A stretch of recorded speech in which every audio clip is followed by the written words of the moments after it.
Hello friends, welcome to RTP May 2023 P1 Accounting. So with respect to amendments, any specific amendments are applicable for this May 2023 exam, sir? Maybe most of the students may have this doubt. Here I'm clarifying that there is no specific amendment is applicable to May 2023 exams. So most of the amendments were actually placed in the year 2021 itself. We already covered and inculcated such things in the main exams itself. And at the time of dealing the previous RTPs also, I covered once again. That's why there is no specific amendment to cover here in specific mode. But just as a form part and parcel in the formal discussion, just we can simply go through the amendments which clearly given in our RTP here. The first and foremost amendment which takes place due to consequent amendment in Companies Act 2013 related to definition of small company. Right now the small company definition is changed. So depending upon the turnover earlier, the turnover should not exceed 20 crores will be the earlier right now, which is given as 40 crores. With respect to paid up capital, earlier it is 2 crores. Right now the limit extended to 4 crores. Simply in the small company related to share capital criteria, earlier 2 crore is increased to 4 crores right now. And related to turnover, earlier which is 20 CR, right now limit extended to 40 CR. That means those companies whose turnover is up to 40 CR or whose equity share capital is up to 4 CR, still we can call it as small company only. That is the one specific amendment takes place due to consequent amendment made in Companies Act 2013. And the other one is, so there are certain changes occurred to Schedule 3 Division 1. So such changes were already clearly demonstrated while discussing the main lectures itself. That is more than enough. No need to again take this point for the discussion. Next, so related to non-company entities, you know already this point also I already covered in the main lecture or the main notes. Okay, so earlier those are related to non-corporate entities divided into 3 types, but right now they are divided into 4 types: L1, L2, L3, L4. So level 1 entities are simply large size entities. Level 2 entities are medium size entities. Level 3 entities are small size entities. Level 4 entities are micro size entities. So that portion of discussion was already covered by me under the introduction to accounting standards or the applicability of accounting standards topic itself. Fine. Then anyway, IndAS is not at all applicable to the coming exams which are out of the scope of your syllabus as well. Only IndAS are applicable in CA final level. IndAS applicability is not there either for group 1 students or group 2 students of CA Inter. Okay, this is related to non-applicability of IndAS. Now coming to the questions, guys, first let us quickly finish questions related to accounting standards, because in the exams the first and foremost question directly coming from accounting standards. Go down. So from AS1, one question they tested, AS2, AS10, and then AS11, AS12, AS13, okay, then AS16. Okay, almost 1, 2, 3, 4, 5, 6, 7 questions they're given directly from the accounting standards. But you know, in the exams, they might give like 5 to 6 questions, out of which the first 4 questions will covered in the first Roman, which is compulsory question, and another 1 to 2 questions they might ask in the last Roman. Okay, anyway, let us quickly see in all these questions without wasting any time. Question number 1 is from disclosure of accounting policies. In the books of Rani Limited, closing inventory as on 31st March 2022 amounts to 1,75,000. Simply closing stock as on 31st March 2022 given. This closing stock was valued on the basis of FIFO method. The company decides to change from FIFO method to weighted average method for ascertaining the cost of inventory from the year 21-22. That means from this specific year, just the company decided to change the method of valuation of inventory. So earlier, the accounting policy used by Rani Limited is FIFO method. Now the accounting policy used by them from this current year onwards is weighted average method, which is simply we can treat it as change in accounting policy. From one method to another method, if you change the valuation of inventory, we can treat it as a change in accounting policy. Okay, fine. On the basis of weighted average method, closing inventory as on 31st March 2022 amounts to 1,59,000. Earlier based on FIFO, which is 1,75,000, but right now based on weighted average, if you value the closing stock, it comes to 1,59,000. Realizable value of the inventory as on 31st March 2022 amounts to 2,07,000. Sir, why this realizable value is given? Always, the accounting principle used for valuation of inventory as per AS2 is either cost or NRV, whichever is lower. To decide the cost, they may use the FIFO method, they may use the weighted average method. For the purpose of valuation of closing stocks, just they changed the accounting policy. But the accounting principle doesn't change, that is cost or NRV, whichever is lower only. Now, if they are applying the new accounting policy like weighted average method, then the cost will become 1,59,000 or NRV, which is 2,07,000. Then whichever is lower means you should need to value on the basis of cost only, which is 1,59,000. Now, what is the requirement? Discuss disclosure requirements of change in accounting policy as per AS1. They are asking about the disclosure requirements. Guys, if you really remember AS1, just a moment. I'll open an empty sheet. Just give a moment. Yes.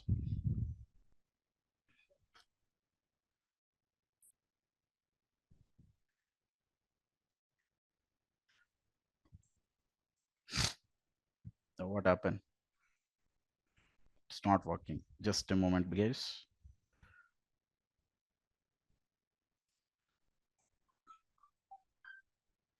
I'll close this. I'll open again.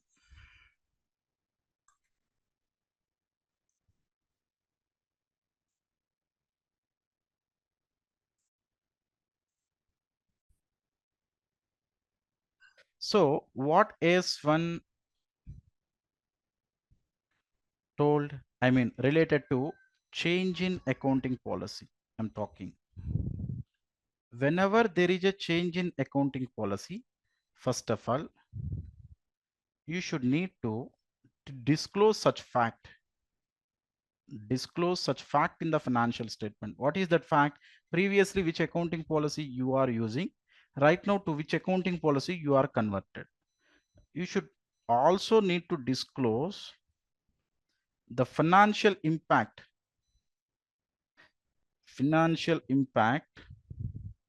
to current year financials. Sir, here financial impact to current year financials means you are previously using FIFO method. At that point of time, closing stock is shown at 1,75,000. Once you changed or you converted to weighted average method, then closing stock is going to shown at 1,59,000. If the closing stock valuation is decreased, then the profits of that particular year is also got affected. That is, which is nothing but again decreased. So how much difference? That is 1,59,000 minus 1,75,000. If you check, which comes to 16,000. Am I right? So which comes to 16,000. So the financial impact is current year profits got reduced to the extent of 16,000. This fact, this financial impact you should need to clearly disclose. And also you should need to clearly disclose the management changed from FIFO method to weighted average method. These two things you should need to disclose as per accounting standard 1. So that is the only thing he asked, right? Discuss the disclosure requirements of change in accounting policy as per AS1. So then how I should need to present the answer is a matter of discussion here. First of all, please all of you concentrate. First, you should need to start these provisions. As per accounting standard 2 inventory valuation, inventory should be shown at cost or NRV, whichever is lower. Now, in this case, the NRV value is greater than the cost. That's why we should need to measure the inventory at cost price only. First, the accounting principle you should need to clearly provide. Once that discussion is over, then you should need to discuss something related to change in accounting policy. As per accounting standard 1, whenever there is a change in accounting policy, then the fact should need to be disclosed and the financial impact should also be clearly disclosed in the financial statements. Now, as per the above provisions, the disclosure requirements is as follows. What are such disclosure requirements? So earlier the company followed the FIFO method.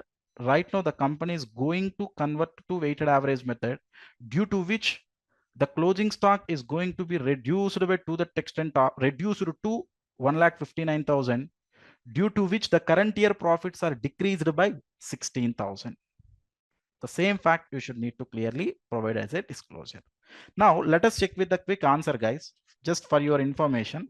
The same facts here they're given. So as per AS1 disclosure of accounting policy, if any change in accounting policy which have a material effect should need to be disclosed in the financial statement. The amount by which an item in the financial statements is affected by such change should also be disclosed to the extent ascertainable. The two things, just what I told in the simple manner, disclose such fact and disclose the financial impact clearly in the financial statement. These are the first 2 points given. Where such amount is ascertainable wholly or in part, the fact should be indicated. Thus, Rani Limited should disclose the change in valuation method of inventory and its effect on the financial statements. The company may disclose the change in accounting policy in the following manner. The company values its inventory at lower of cost or net realizable value. As I already told you in the first disclosure, you should need to start with this. Since NRV value of all items of inventory in the current year was greater than the respective costs of the company, so valued its inventory as cost price only because NRV is greater than the cost. In the present year 21-22, the company has changed it to weighted average method, which is better reflects the consumption pattern of the inventory for ascertaining inventory cost from the earlier practice of using FIFO for the purpose. You can simply write that the company just changed from FIFO method to the weighted average method. That is the fact. And the change in the policy has reduced the current year profit and the value of inventory by 16,000. Over. Next, you can come to question number B here, which related to valuation of inventories. Guys, actually, I should need to tell this inception of this lecture itself. Actually, I forgot. Guys, this is RTP. Actually, we are unable to do each and everything in detailed manner because you know how the RTP size and how the RTP, how much it is bulky, you know that fact. So that's why most of the times what I will do, whenever there is a possibility of writing the answer, I will try to build in the RTP itself, or I will take the help of the solution material as well. So because I don't want to give much priority on the computation part, rather than that, just let us concentrate on the conceptual things are the main parts. Okay. An enterprise ordered 20,000 kg of certain material at 110 rupees per unit. The purchase price includes GST 12 rupees per kg, in respect of which full input tax credit is admissible. Sir, in the cost of inventory, purchase price, non-refundable duties and taxes will be included. If the taxes are refundable, then no need to include in the purchase cost. Now, in this 110 rupees per unit, the 12 rupees was already included. It's just a moment, please. I'm getting a call. I'm so sorry. It's an emergency call. So if at all the input tax credit is included, I mean, the tax is availed as an input tax credit, then if it is included in the cost of that particular item, then we should need to reduce to know the real cost of the inventory. Okay, fine. Freight incurred amounted to 1,17,600, which is form part of cost of materials only. Normal transit loss is 2%. We can call it as normal loss. The enterprise actually received 19,500 kg and consumed 18,000 kg of the material. You are required to calculate the cost of the material per kg and allocation of material cost. First, let us draw a simple diagram from the given information. So if you check here,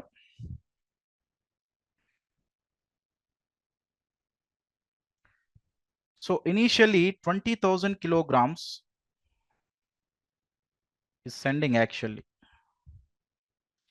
Now, ultimately, how much they actually received? 19,500 kg they received. What is the normal loss? They provided 2%. 20,000 into 2% is how much? Which is 400. That is 400 kg is the normal loss. Now, actual kg of the material, actual quantity of the material sent was 20,000. If you reduce the normal loss, then actually the output should be, or the quantum of material should need to be received is 19,600. But actually how much they received, which is the actual receipt, 19,500. Then what is the difference? The difference is the abnormal loss. The difference is abnormal loss, which is 100 kg. That first of all you should need to realize such fact. Then it is clearly given that cost per kg is 110 rupees. So per kg is, it is given 110 rupees per unit.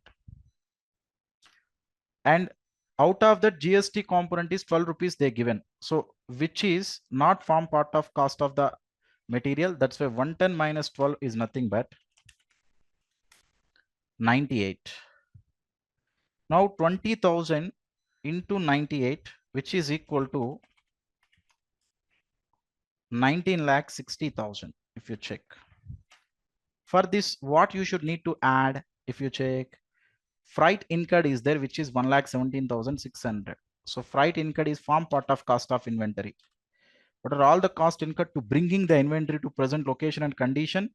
You can simply add it to the cost of inventory. So 1,17,600. If you add, it will become 20,77,600, which is the cost of 20,000 kg. Am I right? But due to normal loss, we lost 400 kgs. That means we received only 19,600 kgs. So actual receipt is just, you can ignore. So if you reduce the normal loss of 400 kg, actually you would be reduced actually 19,600 kg. Now out of this, abnormal loss of 100 kg is also included. Now this 19,600 kg cost itself is 20 lakh 77,600. Therefore, per kg is equal to how much? 20,77,600 divided by 19,600, which is equal to 106 per kg. So that is the first sub question. He asked, you are required to calculate the cost of material per kg. Allocation of the material cost. Now, allocation of the material cost means here total, if you check, they received 19,500 kg, right? 19,500 kg cost how much? If you multiply 19,500 into 106, then you will get total cost of the goods they received. Abnormal loss is how much? Abnormal loss is 100 kg into 106. Next, he given that consumption is 1800 kg. 19,500 minus 18,000 means 1500 kg is the real inventory. Out of the received goods, we already consumed 18,000. That means 1500 kg is only the inventory. Now, therefore, inventory cost is equal to 1500 kgs into 106. This is nothing but allocation of material cost. If you have any doubt, you can simply watch this, guys. So cost per kg, he also got 106. So out of the material he consumed, which is simply given that 18,000 kg is the total consumption, which is 18,000 into 106. So cost of inventory is 1500 kg. Abnormal loss is 106. If you make it total, then you will get 19,600 kg. Just this is the allocation of the material cost. Next, you can come to AS10, guys, property, plant and equipment. Star Limited purchased machinery for 6,80,000 inclusive of GST of 40,000. Input tax credit is available for entire amount of GST paid. Again, whenever input tax credit is there, we are not included that those taxes into the cost of the PPE. Am I right? So that's why you can only consider 6,40,000 here. And the company also incurred. First, let me check the requirement finally. After I will read the entire information. What is the requirement? Calculate the value at which the plant and should be capitalized in the books of Star Limited. This type of problems have higher probability to ask in the exams, guys. Please all of you concentrate. So 6,40,000 is the initial cost after reduction of GST. Next, cost of preparation, that is site preparation cost, you can include it. Labor charges 56,000. 200 out of the total 500 man hours worked were spent on installation of the cost of the machinery. This is for 500 hours, but only 200 hours only you should need to consider, because such hours only they are used for the purpose of installation. That's why out of which you can Consider 200 by 500, that is simply 56,000 into 2 by 5, which is equal to 22,400. Next, spare parts and tools consumed in installation was 5,000. Okay, you can directly consider here as 5,000. Next, total salary of the supervisor, time spent for installation was 25% of the total time worked. If you apply the 25%, that is 26,000 into 25%, which is 6,500, you can consider here. Then what will be the next item? Total technical expense given at 34,000, but 1/10 related to the plant installation. Only related to installation only you should need to consider, which is 3,400. So you can add here 3,400. Next, after this, test run and experimental production expenses are given at 18,000. So test run expenses you can add here plus 18,000. Next, after this, consultancy charges to architect for plant setup, which is given at 11,000. So these are also direct expenses to bringing the PPE to present location and condition. You should need to add that. Depreciation on assets used for installation. One other asset is used for the purpose of installation of this asset. Therefore, the depreciation cost of those assets which are used for installation of this particular plant is also form part of cost of PPE only. So that's why you should need to include such provision also. We already learned in AS10 PPE. Okay. Next, the mission was ready for use on 15/1/2021, but was actually used from 1/2/2021. Due to this delay, further expenses of 8,900 were incurred. Sir, expenditure incurred till the date of ready for usage only we should need to capitalize. Any expenses incurred after the date of ready for use should be directly charged to the P&L. That's why this 8,900 is not form part of cost of PPE. If you just make it total, 6,40,000 plus 21,200 plus 22,400 plus 5,000 plus 6,500 plus 3,400 plus 18,000 plus 11,000 plus 12,000, which leads to 7,39,500. You should need to capitalize as per AS10. You can cross verify with the printed solution, which is 7,39,500. So further expenses should be charged to profit and loss account. Next, you can come to the next question, which is asked from AS11, the effects of change in foreign exchange rates. So as well as AS16, which is a common problem for AS11 and AS16. We've seen in accounting standard 16 how it is connected with AS11. So the same problem or the same type of problem they are asking. First, let me read the problem quickly. ABC Builders Limited had borrowed a sum of $15 lakhs at the beginning of the financial year 2021 for its residential project at London. For its residential project at a London interbank offered rate was LIBOR plus 4%. So in generally in foreign, the interest rates they are expected in LIBOR plus certain rate of interest. Okay. So the LIBOR they might given somewhere. If you check here, applicable LIBOR is 1%. That's why the interest rate in London is 1 plus 4, which is 5%, which is simply a broad rate of interest. The interest is payable at the end of the financial year. At the time of availing the loan, the exchange rate was 72, and at the rate as on 31st March 2020 was 76 per US dollar. If ABC Builders Limited borrowed the loan in Indian rupee equivalent, the pricing of the loan would be in 9.5%, which is rate of interest in India. Compute the borrowing cost and exchange rate difference for the year ending 31st March 2021 as per applicable accounting standards. Now, guys, if you come to the provisions of AS16, actually, what is the meaning of borrowing cost? The actual interest is anyway borrowing cost. Actual interest is anyway borrowing cost. As per AS16, borrowing cost is nothing but actual interest is anyway borrowing cost. Apart from that, exchange difference out of exchange difference arised at the time of repayment of loan. I mean, exchange difference arised in case of principal. Out of such exchange difference, part of the exchange difference you can treat it as borrowing cost, and the other part you can treat it as a real foreign exchange loss. How much portion I can treat it as a borrowing cost? Interest, if the loan availed in India, if at all the customer would be taken that loan in India, how much interest? That is interest in local currency minus interest in global currency. The difference you can treat it as a borrowing cost, and the other portion you can simply treat it as foreign exchange loss. Guys, this is not a general class, so that's why the things are going into very much speeder, but the things are going in the very clear cut mode as well. Okay, so just I will provide only conclusions here. Now if you check, so at the time of availing the loan, $1 is equal to 72, but as on 31st March, $1 is equal to 76. Now, first of all, what is the actual interest cost here? 15 lakhs dollar is the loan.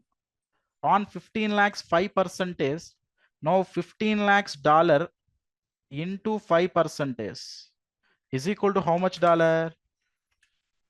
15 lakhs into 5%, which is $75,000.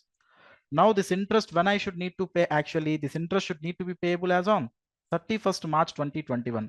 As on 31st March 2021, what will be the exchange rate? 76. If you multiply with 76, then you will know the actual interest cost in rupees, which is 75,000 into 76, which is 57 lakhs amount. This is the interest, which is also a borrowing cost. Apart from this portion is also borrowing cost. What is this portion? If they would be taken that loan in India, how much interest they might pay? So if they would take the loan in India, they might take loan how much? 15 lakhs into 72. This is the loan amount. This is the loan amount. Now on this rate of interest, how much? 9.5, 9.5%. So now 15 lakh into 72 into 9.5% is equal to 102 lakh 60,000 minus interest. Interest right now they are paying in globally. Globally, how much interest they are paying right now? 57 lakhs. The difference you can treat it as a borrowing cost right now, which is 45 lakh 60,000. 45 lakh 60,000. Now, please all of you concentrate. This is 45 lakh 60,000, right? Now the total borrowing cost is this 57 lakhs plus this 45 lakh 60,000. You can treat it as total borrowing cost. Therefore, total borrowing cost is equal to that is 57 lakhs, the actual interest cost payable to the foreign bank, plus 45 lakh 60,000, which is the total borrowing cost. How much total? 102.6 is the total borrowing cost. Just a second. I didn't reveal this point, right? Exchange difference arised at the time of repayment of loan, or exchange difference arised due to the principal. How much exchange difference arised due to the principal? The principal is 15 lakhs. The difference is 72 minus 76, which is 4 rupees. That is 15 lakhs into 4 rupees is equal to 60 lakhs. So the difference in case of principal is 60 lakhs. Out of such 60 lakhs difference, 45.6 lakhs, that is 45 lakh 60,000, you should need to read as a borrowing cost. And the other 60 lakhs minus 45 lakh 60,000, how much? 14 lakh 40,000, which you can treat it as a foreign exchange loss as per AS 11. Sir, then what is the conclusion, sir? If at all, if you availed any loan in foreign currency, then interest payable on that foreign currency loan is anyway borrowing cost, and the difference arised due to making repayment of principal. The difference of the foreign currency arised at the time of repayment of principal, out of which certain portion is treated as borrowing cost and the other portion we can treat it as foreign exchange loss. So then how much portion we can treat it as borrowing cost? The portion of difference between if the interest would be taken in the Indian currency or the local currency, and the actual interest is payable to the foreign bank. The difference you can simply take it as a borrowing cost out of exchange difference due to principal payment, and the remaining you can simply read as a foreign exchange loss. Guys, the same facts are already explained in our general classes. The same question again they asked here. So that's why if you check here, the total borrowing cost will be 102.60. Am I right? Fine. Next, the foreign exchange loss, you can take it as a 14.4 lakhs. So everything was clearly given in RTP answer as well. Next, you can come to AS12. Guys, as I already told you, don't expect the in detail answers. Okay, still if you have any doubts, please go back to the provisions. What the bare expectation here is, you already gone through everything. So this is the final stage. Just you are coming, just you are checking your knowledge, whether all the things what you read till now, whether they are working or not, just you are checking here. With that objective, I'm taking the RTP. Okay, next come to 19A. Hygiene Limited had received a grant of 50 lakhs in 2012 from a state government towards installation of pollution control machinery on fulfillment of certain conditions. The company, however, failed to comply with the set conditions and consequently was required to refund the said amount in 2022. Okay. The company debited the said amount to its machinery account in the year 2022 on payment of the same. Yes, sir, at the time of receipt of government grant related to a particular PPE, if you received that grant from the PPE, then at the time of refund, you should need to add back the refund amount to the PPE. Then on the revised value, you should need to provide the depreciation from that particular date. Now, up to this, whatever they did, that accounting treatment is at par with AS12 only. It also reworked the depreciation for the said machinery from the date of its purchase and passed the necessary adjusting entries in the year 2022 to incorporate the retrospective impact of the same. That's wrong, guys. I will give a small example here. Concentrate. For example, at 100 rupees is the value of the machinery. Let us assume I received 20 rupees as a grant. Now, the value will become 100 minus 20, which is 80. Now I will provide depreciation on the basis of useful life on this 80 only. Suddenly in between, let us assume there is a necessity to repay the government grant due to non-compliance of the conditions. Now let us assume due to such non-compliance, there is a necessity to pay uh, 10 rupees worth as a refund. Now, as on the date of the refund, the value of the machinery is, let us assume, 50. Now you are refunding 10 rupees means 50 plus 10 equal to 60. On this revised value only, you should need to provide the depreciation. But you should not work out the retrospective impact. That's wrong. On the revised value, you should need to provide the depreciation. So state whether the treatment done by the company is correct or not. So treatment done up to the date of refund, that is up to the content of the refund, that is to the extent of the addition of the refund amount to the machinery is correct. But regarding the accounting treatment of depreciation, the retrospective impact is not at par with AS12. We should need to provide the depreciation on the revised figure prospectively only. That point you can simply highlight. I think so the same answer is there in the RTP as well. If you check here, sir, however, the amount of the grant has to be refunded since it is failed to the company with the prescribed conditions. In such circumstances, AS12 requires that amount refundable in respect of government grant related to a specific fixed asset is recorded by increase in book value of the asset. By reducing the, if they are following the other method, they should need to do this, but otherwise simply they will reduce the, otherwise they will simply increase the book value of the asset. Super, that is the accounting treatment should need to be followed as per AS12. The standard further makes it clear that in the first alternative, where the book value of the asset is increased, depreciation on the revised book value should be provided prospectively over the residual useful life of the asset, simply the remaining useful life of the asset. Accordingly, the accounting treatment given by Hygiene Limited of increasing the value of the plant and machinery is quite proper. That is correct only. However, the accounting treatment in respect of depreciation given by the company of adjustment of depreciation with retrospective impact is violation as per AS12. The same fact I told you. Up to this part correct only. But after this part, Whatever the accounting treatment they followed, the retrospective effect is not at par with AS12. Is it fine, guys? Please, all of you come to accounting standard 13 question quickly. Gautam Limited invested in the shares of another company with an intention to hold the shares for the short term period. On 30th November 2021 at a cost of 4,25,000. It also earlier purchased gold of 8 lakh, silver of 3,50,000 on 31st March 2019. 31st March 2019 means almost like you can simply call it as 2 years back.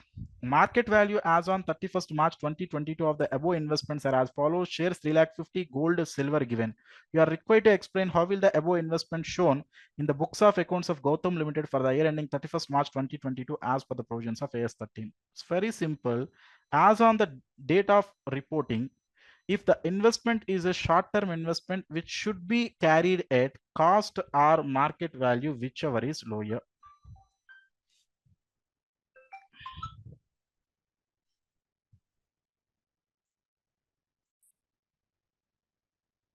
So now, if you check, the shares are the short-term investment. So the cost price it is given that 4,25,000 and the market value is 3,50,000. So whichever is lower means we should need to value on the basis of market value. But if the investment is a long-term investment, in generally we are measuring at cost price only. We are carrying at cost price only unless there is a permanent decline in the value of investment. Then coming to gold and silver, they purchased with an intention to hold the long term. How you know, sir? They already purchased long back in the year 2019 itself. It is clearly given. Now we are as at 31st March 2022 means already 3 years elapsed. That means definitely these are purchased with an intention to hold for the long term. So that's why these are valued at cost price only, irrespective of their market value. That's why related to gold, we are carrying at 8 lakhs. Related to silver, we are carrying at 3,50,000. If you give your answer like that, then it will be more than enough. Then you can come to the last question of the accounting standard, which is asked from AS 16. Expert Limited issued 12% secured debentures of 100 lakhs on 1/6/2021. Money raised from debentures to be utilized as under construction of factory building, working capital, purchase of machinery, purchase of furniture, purchase of a truck. Additional information: interest on debentures for the financial year 21-22 was paid by the company. During the year, the company invested idle fund of 5 lakhs out of the money raised from debentures in banks fixed deposit and earned interest of 50,000. In March 2022, construction of factory building was not completed. It is expected it will take another 6 months. Simply, he is telling that construction of building is a qualifying asset. Qualifying asset is an asset which will take substantial period of time for its intended use. In March 2022, machinery was installed and ready for its intended use. So it is not a qualifying asset. Furniture was put to use at the end of March 2022. Put to is irrelevant. So at the time of purchase itself, we can simply use. So actual usage is irrelevant. Truck is going to be received in April 2022. You are required to show the treatment of interest as per AS 16 in respect of the borrowing cost for the year ended 31st March 2022 in the books of Expert Limited. Sir, simply I know only one thing, sir. If any borrowing cost incurred on the qualifying asset, it should be capitalized. It should be added to the cost of the asset. If any borrowing cost incurred other than the qualifying asset, it should be charged to the P&L. And one more thing, if you made any temporary investments, if you took any loan, if you made temporary investments, on such investment, if you earn any income, then such income you can reduce from the net borrowing cost to know the net borrowing cost.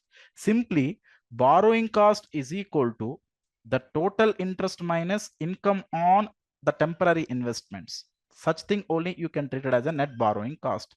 So based on such background, let us work out the interest cost here, how much we should need to capitalize, how much we should need to charge to P&L. Let us have a quick look.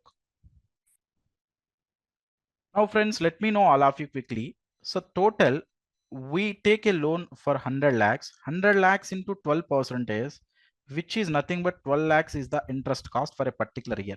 But out of which we earned an interest of 50,000 means out of this 12 lakhs, you can simply reduce this 50,000. Then the net interest is 11 lakh 50,000 only. Do you agree, all of you? Now, out of this, construction of building is a qualifying asset, which is all these are not a qualifying asset simply. Now, interest portion related to this factory building, you can add it to the cost of this building itself. How much this cost? How you know? Simply 40, 30, 70 plus 15, 85 plus 2. 87 plus 13, that is 100, right? Out of this is, which is 40 percentage. Now 11,50,000 into 40 percentage will be added to the cost of the building. Remaining 11,50,000 into the remaining other 60 percentage, which belongs to these assets. Now that interest cost, you can simply charge it to P&L. Now let us quickly review the answer with the answer given in here.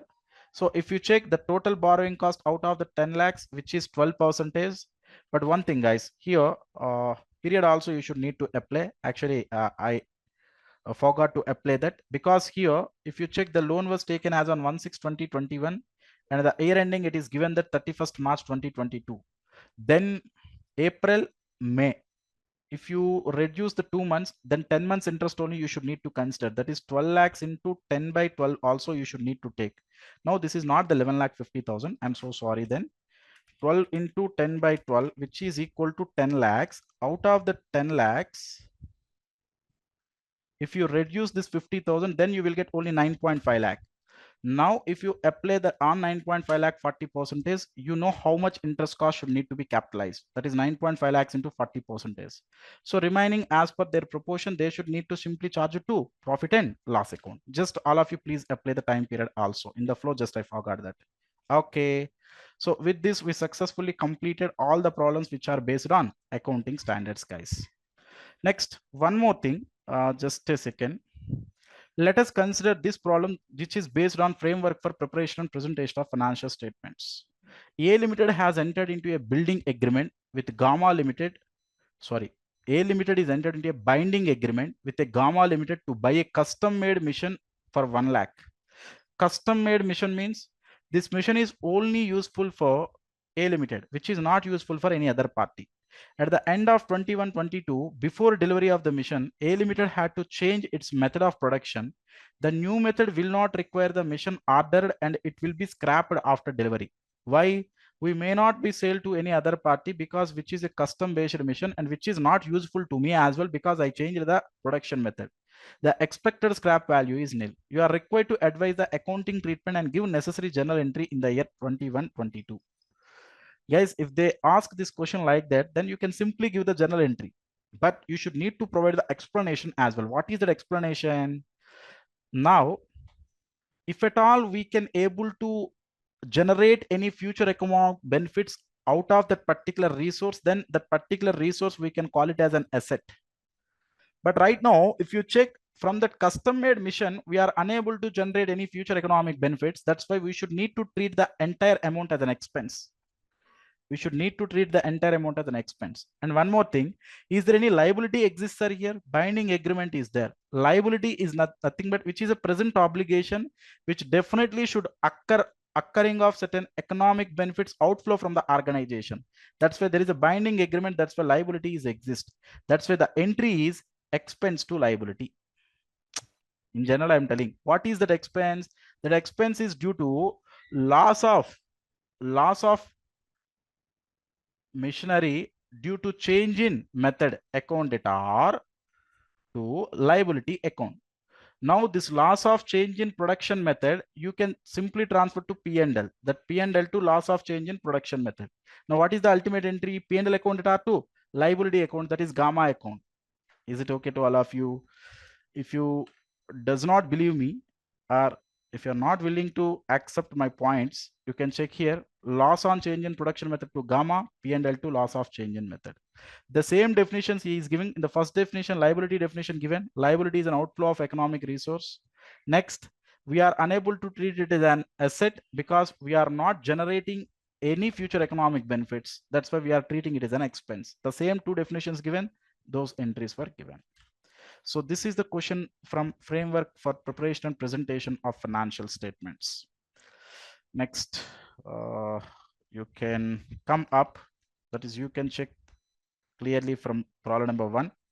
So problem number 1 is they're asking from preparation of balance sheet of a company. So what they require, the final I will check. You are required to prepare the balance sheet of Hari Limited as on 31st March 2022 as per Schedule 3 of the Companies Act 2013. Guys, I am able to resolve the entire problem. You know the problem size is very much big. It will take 30 to 40 minutes. What I will do, I will check each and everything. I will tell you the treatment at the time of reading itself. Then I will take the help of the printed solution. I will connect it. That is the better thing. I can do it for you. Okay. Equity share capital. Face value is 100 rupees. You can directly show under share capital. Calls in arrears 1250. What is the meaning of calls in arrears? I made a call, but I am unable to recover money from the shareholder. At the time of making a call, the entry is call to capital. At the time of recording the calls in arrears is calls in arrears to call. So that means out of the above equity share capital to the extent of 1250 we are unable to recover, means this calls in arrears should need to be reduced at the time of presentation of share capital itself. The same point I already discussed in the main classes itself. Land and building will show under PPE, plant and machinery PPE, furniture also the PPE. General reserve will show under reserves and surplus. Loan from state financial corporation. If it is a long-term loan, we are going to show under long-term borrowings. Inventory we will show under current assets. Am I right? Next. Provision for taxation, short-term provisions under the current liabilities. Trade receivables under current assets. Advances, if those are the long-term, you can show under non-current assets. Guys, this is not a liability. If you check, it was given under debit side, which are not advances taken, which are advances given to the other parties. Okay. Profit and loss account, again reserves and surplus. Cash in hand, cash at bank, current assets. Unsecured loan, long term means again long term borrowings. Trade payable means which is current liability. Almost all are clearly traced. The following additional information is also provided. 2,500 equity shares were issued for consideration other than cash. Now under notes to accounts, at the time of representing the share capital, out of the above shares, 2,500 equity shares are issued for consideration other than cash. We clearly discussed such point at the time of discussion of Schedule 3 format. If any equity shares or preference shares are issued for consideration other than cash, such equity shares should need to be specifically mentioned as a disclosure under the notes to accounts to the financials. Next, debtors of 65,000 included in trade receivables are due for more than 6 months. Now, if you check here, out of the given debtors, where the debtors exist here, now the total debtors are 2,50,000. Out of such 2,50,000, 65,000 are due for more than 6 months. Remaining are other debtors that is due for less than 6 months. That clear bifurcation you should need to provide under notes to the balance sheet. Next, the cost of the assets were given. Why these costs were given?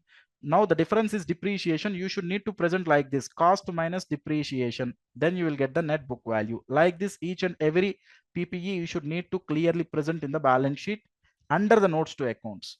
The balance of 1,87,500 in the loan account with State Finance Corporation is inclusive of 9,375 for interest accrued but not due.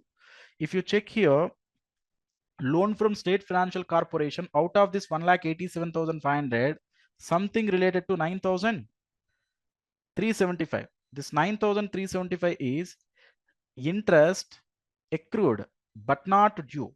Sir, interest accrued means always the accrued interest is interest payable. Interest payable is current liability, but the State Finance Corporation amount payability is long-term borrowings. That's why out of this 1,87,500, 9,375 you should need to show under current liabilities under other current liabilities. The remaining portion only you should need to show under the long-term borrowings with the name of loan from State Finance Corporation. That information is providing through point number 4. Next, come to point number 5. Balance at bank includes 2,500 with Global Bank Limited, which is not a scheduled bank. Now, out of this cash at bank, from schedule, non-schedule, you should need to bifurcate. From the non-schedule, 2,500, remaining all portion is schedule only. That bifurcation also you should need to give. You are required to prepare the balance sheet of RE Limited. Let us quickly check the answer. What are the things we confirmed just now? Let us recheck with the printed solution given under the RTP.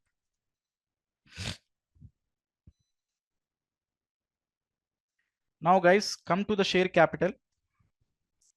So first he clearly presented 12,50,000 out of with calls in arrears he reduced, and it is clearly given that 2,500 shares are consideration for other than cash.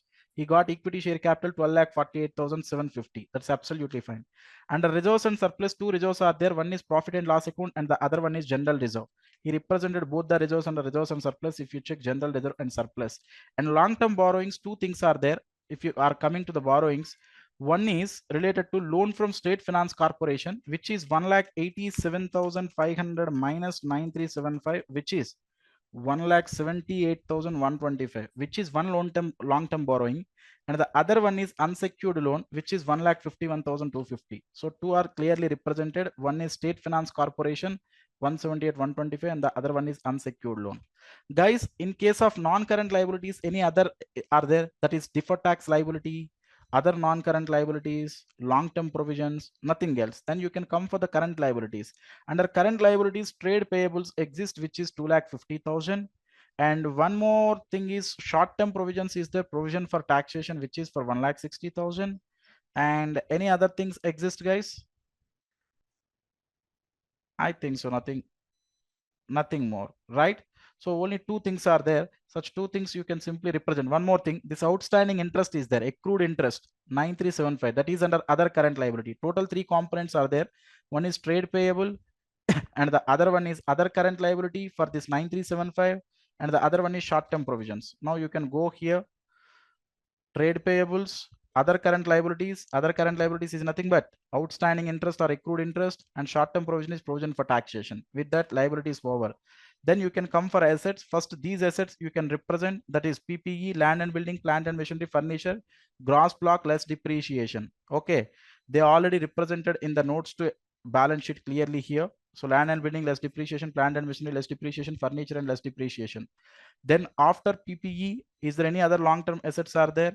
Like advances are there, that is depending upon your classification. If you classified into non-current assets, show the advances under long-term loans and advances. No, sir, I am classifying into current assets, then you can show under short-term loans and advances. That is as your wish. I think so. More than that, nothing else. Then the remaining all are current assets. Current assets inventory is there, which is first and foremost. Here it is given raw material and finished goods, which is really nothing but inventory. Then trade receivables 2,50,000 is there, out of which out of which 65,000 are due for more than 6 months, remaining are less than 6 months. You should need to provide such fact. Then cash and cash equivalents, cash in and cash at bank, out of this bank, that is from schedule, non-schedule, you should need to clearly provide. I think so. All the assets are also over. If anything, if I left, please let me know. Yes, I consider trade receivables. I considered inventory, cash and cash equivalents. Okay, hope I covered everything. If you consider the advances as short term, then you can consider under current assets. Okay, so now you can check here the balance sheet, inventory, trade receivable, cash and cash equivalent, short term loans and advances. He considered such advances. That is nothing but balance sheet, guys. Then you can come to the next question, which is related to the managerial remuneration part. What he is asking. You are required to compute effective capital as per the provisions of Schedule 5 of Omega Limited. Guys, whenever the company is not having the sufficient profits or the company is attaining the losses, then based on the effective capital, the company will calculate the managerial remuneration. How to calculate effective capital? If the company is other than an investment company, then effective capital is nothing but share capital plus all the reserves and surplus except revaluation reserve plus long-term borrowings. You can reduce the investments, you can reduce the any miscellaneous expenditure not written off, you can reduce the P&L account debit balance, then you will get the effective capital. No, sir, my company is an investment company, then don't reduce the investments. Now from the given information, if you check, authorized share capital irrelevant, issued and subscribed is relevant. For this you can consider. Equity shares, this you can consider. What is this share suspense account? I think so. Share suspense account is nothing but application money is received but pending allotment, which is not form part of share capital. Actually, whenever you received the application money but which is under pending allotment, which is not form part of share capital, don't consider this. I think so. Here it is clearly given, share suspense account represents the application money received on shares, but the allotment which is not yet made. Don't consider that. Out of the reserves and surplus, so capital reserve is there, but 2,50,000 is revaluation reserve. If you can reduce 2,50,000 from this, that is 4,38,750 minus 2,50,000. Remaining you can consider, which is 1,88,750. Securities premium you can consider. Long-term loan 15% debenture consider. Unsecured loans, that is public deposits, if you treat it as a long term, consider this. Cash credit short term, don't consider. Current liabilities don't consider. Assets investment you should need to reduce. Profit and loss account debit balance you should need to reduce when your company is not an investment company. Sir, if your company is an investment company, don't reduce it. Then again recalculate it. You can get the effective capital. Just in the question, they asked that calculate the effective capital. Would your answer different if Omega Limited is an investment company? If the Omega Limited is an investment company, yes, our answer got changed. We are not reducing the investment. You can cross verify the solution which was given under RTP here quickly, guys. Just a moment. So when which is not an investment company, they consider preference shares, equity shares, capital reserve other than revaluation reserve they considered. If you check which is 1,88,750, fine securities premium considered, debentures considered, public deposits considered, investments got reduced, P&L account debit balance got reduced, then you will get the effective capital. If the company is an investment company, then don't reduce the investment, except that remaining as it is. Is it okay to all of you? Next. Next, you can come to problem number 3, guys, which is based on cash flow statement. All of you, what they're asking or what is the requirement? Let me quickly check it out. 1 second, guys. So related to cash flow statement, what they asked actually, if you check finally, requirement. What is the requirement?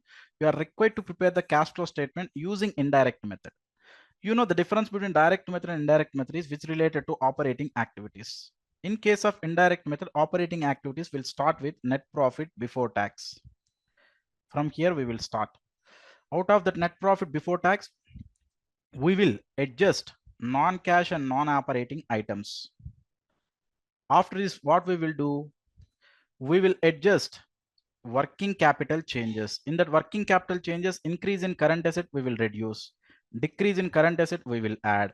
Current liability increase, we will add. Current liability decrease, we will reduce. Then we will get cash generated from operations. From that, you should need to reduce the tax paid.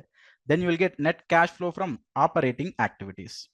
Related investing and financing as usual, whether it is direct method or indirect method, there is no difference. Now the given information is balance sheet information. Under shareholders fund, share capital is there. If you check the notes to accounts under share capital, equity is there, preference is there. Equity 2 lakhs to 4 lakh 10,000 means 2 lakh 10,000 issued in the current year. You can consider under financing as an inflow. Preference share capital 1 lakh to 1 lakh 50,000. 50,000 increase means again financing inflow, because issue of shares will results the increase in cash levels. That's why you can consider under financing activities. Next, you can come to the reserves and surplus, which are given 35 and 25,000. So come down under the reserves and surplus. Only one thing is there, which is P&L account. Last year profit is 25,000, which is taken as the base for the current year. Current year profit is 20,000. Now 20 plus 25 total 45, out of which dividend paid in the current year is 10,000. Then profit represented after making payment of dividend in the balance sheet is 35,000. Do you understand? Sir, from which what we can simply understand, sir. Now, what we can understand, current year profit is how much? That part I should need to know. Sir, profit for the current year is 20,000 only. Profit for the current year is 20,000. But out of such 20,000, we already paid the dividend 10,000. After making payment of the dividend, what will be the current year profit? That is profit after tax and after dividend. How much? 10,000 only. But from which part I should need to start? I should need to start with profit before tax. I should need to start with the profit before tax, where it is net profit before tax. Now what I should need to do? I should need to nullify the impacts what I done. What I done? I reduced the dividend. Now I should need to add back. First add the dividend. How much you already debited the P&L, that you should need to add back. Then how much taxes you already debited, that also you should need to add back. How I know, sir? Taxes. Any short-term provision for taxes are there here? Yes, it is there. Sir, in the current year, how much I debited? 8,000 I debited. Now that part you should need to add back. Then what you will know, you know, what will you get, you know, which is profit before tax. 10 plus 10, 20, 20 plus 8, 28,000. Which is the primary stage, or which is the primary stage for calculation of operating activities? You should need to start with profit before tax. So that part of calculation you should need to do. Please, all of you concentrate here. Just I'm opening the printed solution just for your understanding. So this started with the given net profit, which is 10,000 for the current year after reduction of, after debiting of tax as well as after debiting of dividend. They add back the dividend, they add back the current year provision for tax, then net profit before tax and extraordinary items, and before debiting the dividend as well we got, which is 28,000. From here the story begins. What is that story? Adjust non-cash and non-operating activities. Sir, non-cash means depreciation. We can easily find out the depreciation here. Depreciation charges during the year which was clearly given at 40,000. Then you can simply add back such depreciation, which is 40,000. Now operating profit before working capital changes, you got 68,000. Now coming to the working capital items from the given balance sheet, guys. All these current assets are working capital items, but don't consider cash and cash equivalents because there is no cash flow in between cash and cash equivalents. Remaining all you can consider. 50 to 1,20,000 increase means minus 70. Increase in current asset means you should need to reduce. 25 to 1 lakh means again increase in trade receivables means minus 75. 45 to 78 means that is 33, which is again increase. You should need to reduce. So that is the reason why 75, 70, 33, they got reduced. Next, if you coming to current liabilities, only consider the trade payables. Don't consider the short-term provisions because short-term provision is related to provision for taxation. So taxes paid, we are ultimately reduced.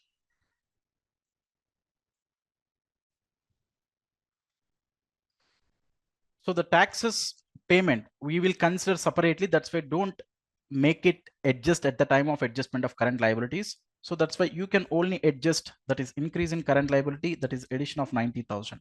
So that addition of 90,000 just they considered here. Okay, then you will get cash used in operating activities as a negative balance. Then from which what you should need to do, taxes paid you should need to reduce. Am I right? Not taxes debited, taxes paid. Sir, how much taxes paid, sir? If nothing is given, then what we can simply presume that, sir, last year provision for tax we paid in the current year. Last year provision for tax, how much? 5,000. That was paid in the current year because related to the last year, the current year assessment is going to happen. In the current year, the assessment is going to happen. We are filing the return for the income what you earned in the last year. That's why this 5,000 we should need to reduce. Now the same 5,000 reduced, then we will get net cash used in the operating activities. Sir, getting to investing activities, if you check, only PPE is there. That to depreciation was already given, which is 40,000, which is after providing of the depreciation, the balance is 3,50,000. Just if you add back the depreciation, then the gross block is 3,50,000 plus 40, it is 3,90,000. Now in the opening, you have 1,80,000. Now before providing depreciation, which is 3,90,000 means the difference is nothing but purchase of the asset. 1,80,000 minus 3,90,000 means 2,10,000 is the outflow which related to the investing activity, which is purchase of plant and machinery. Next, is there any investments like investment in equity shares and other issues? Nothing else. Is there any other investing like interest on investment something? If there is no investment, there is no interest. That's why there is only one investing activity, which is purchase of PPE outflow. Next, sir, related to financing activity, I already told you issue of equity shares, issue of preference shares, issue of equity, issue of preference shares. One more thing, guys, we debited the dividend under the reserves and surplus, which is nothing but dividend payment only. Dividend payment is also one of the financing activity. So that's why dividend paid also they considered as an outflow. Now, if they adjust with opening cash and cash equivalents, they will simply get the closing cash and cash equivalents. That's it. That is the simple drawing of the cash flow statement. But as you know, just I'm trying to explain from the solution itself, but the problem is too easy.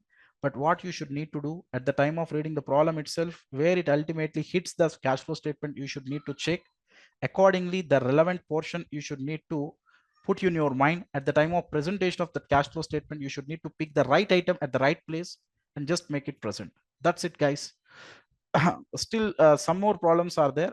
Just I will take up the next lecture for all the remaining problems, then we can try to complete the remaining RTP problems. So in last class we completed up to problem number 3. This is the time for problem number 4. Profit or loss prior to incorporation problem. So just what is the requirement? Let us check quickly. Give statement showing pre and post incorporation profit. So simply I should need to prepare statement of P&L related to pre-incorporation period and post-incorporation period. Okay.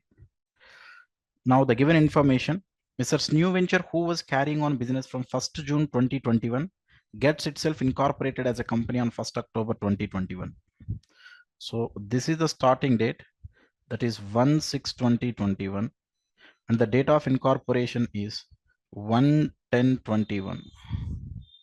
Now pre-incorporation period is like June, July, August, September, 4 months.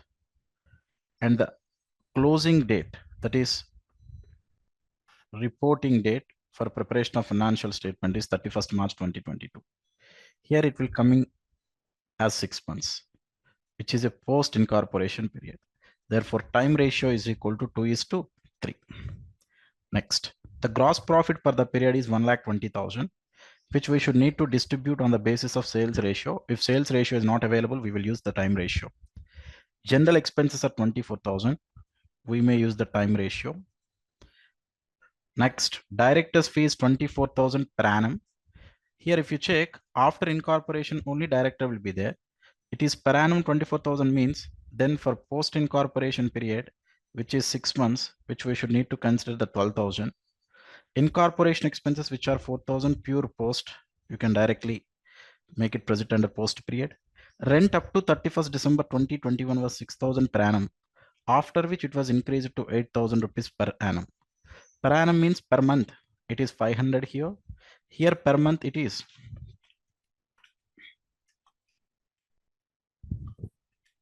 8,000 divided by 12, which is like 666.66 approximately. Now rent for pre how much, for post how much? So the pre period is for 4 months. 4 months into 500, which is equal to 2,000. Now up to 31st December in post, from 1/10/2021 to 31st December, we have 3 months. For such 3 months also 3 into 500. For the remaining 3 months, which is how much? 3 by 12 into 8,000. Now 3 into 500, 1,500. 3 into 8,000 divided by 12, which is equal to 2,000. 2,000 plus 1,500, which is equal to 3,500. So pre-rent is 2,000 and the post-rent is 3,500. Next, salary of the manager, who upon incorporation of the company was made as a director, is 12,000 rupees per annum. That means 12,000 rupees per annum means, so manager will be there only in the pre-incorporation period. So pre-incorporation period is only for 4 months. That is 12,000 into 4 by 12. So which is 4,000 only. His remuneration as a director is included in the above figure. Yeah, we already calculated the director's remuneration. No need to check once again. Advertisement expenses 5,000 pertains to incorporated company. That means only post. If nothing is mentioned, we may segregate based on the sales ratio. Bad debts 4,000. You can apply the sales ratio. Okay. The net sales are 20 lakhs. It is clearly given. The monthly average of which for the first 4 months is 1/2 of that of the remaining period. So if you check average monthly salary in the post incorporation period, which is X, then the total period in the post incorporation period will be 6 months. Then in pre-incorporation period, the sales per month will be X by 2. In pre, we have only 4 months. Am I right? Then the sales ratio will be 4x by 2 is to 6x, which is 4x is to 12x, which is equal to 1:3, which is sales ratio. Now bad debts, we are using sales ratio. For distribution of gross profit, we are using the sales ratio. Fine. Next, the company earned a uniform profit. Interest and tax may be ignored. Now all the things we finalized. Just if I go to the printed solution, quickly check gross profit sales ratio. So you know the sales ratio already. So we work out it is 1:3. So that's why the total sales, which is coming, sorry, I'm so sorry. Gross profit, the total gross profit, which is given it as a 1,20,000. Now 1,20,000, the sales ratio 2:3. How much it will be? 1,20,000 into 1 by 4. Sorry, 1 lakh. This is total. First, let me write quickly here for your observation. Sales ratio is 2:3. 1:3, sorry, 1:3. And the time ratio is 2:3. Now, 1,20,000, if you distribute in 1:3 ratio, 1,20,000 into 1/4, then 30,000, 90,000. Then general expenses time ratio, which is 2:3. So 24,000 into 2/5, 24,000 into 3/5. Directors fee actual only in the post incorporation period. Incorporation expenses only in the post incorporation period. Rent, I already worked here 2,000, 3,500, right? In the problem itself, I worked it. So which we got 2000 as well as 3500, the same figures just replaced there. Manager salary only there in the pre-incorporation period, which we get 4000. Next, advertisement expenses only related to the post-incorporation period, which is clearly given. That's why considered to the post. Next, bad debts based on the sales ratio, that is 1:3. Then whatever the pre-incorporation period profit you received, such pre-incorporation period profit, you should need to transfer to capital reserve. It should need to transfer to P&L. That's it. So generally these type of questions they're asking in the exams, be careful. Next, coming to accounting for bonus issue question. Following items appear in the trial balance of Satish Limited as on 31st March 2022. So 9 lakh equity share capital is there. Capital reserves, including 80,000 being profit on sale of plant. So indirectly he is conveying that this capital reserve out of 1,80,000, 80,000 is realized in the form of cash. Realized in the form of cash. Then securities premium is given. CRR given, general reserve, P&L account. The company decided to issue bonus shares to equity shareholders at the rate of 1 share for every 3 shares held. That means for every 3 shares, 1 share means for 9,000 equity shares, they are going to issue 3,000 bonus shares. Okay. Company decided that there should be the minimum reduction in free reserves. Pass necessary journal entries in the books of Satish Limited. For the purpose of issue of bonus shares, we may utilize free reserves, we may utilize securities premium, we may also utilize capital redemption reserve. Okay, we may also utilize capital reserve, which is realized in the form of cash. Now come here. I required total fund will be 3 lakhs. It is clearly given that minimum reduction in the free reserves. Minimum reduction in the free reserves means I will utilize the total CRR out of this 3 lakhs CRR 60,000. I will also utilize the total securities premium which is 80,000, and capital reserve realized in the form of cash. I will utilize another 80,000. Then 80, 160 plus 60, which is equal to 2,20,000. Still, I required 80,000. Further, the balance of 80,000, either you can utilize P&L or the general reserve. For the balance, you can utilize either general reserve or P&L. Just a moment, guys. 1 second, please. Yeah, this is the utilization chart, right? Then what are the entries you should need to pass at the time of issue of bonus shares? That is simply bonus to shareholders account data to CRR, to securities premium, to capital reserve, to P&L or general reserve. Anything you can utilize for the balance. Then the next entry is, sorry, the reverse entry you should need to pass. These all are debit aspects. I'm so sorry. Just a second. We should need to reduce such balance. Na? The thing is, CRR, securities premium, capital reserve, either P&L or the general reserve. Two bonus to shareholders. This is the first and foremost entry. Then the next entry is bonus to shareholders to equity share capital.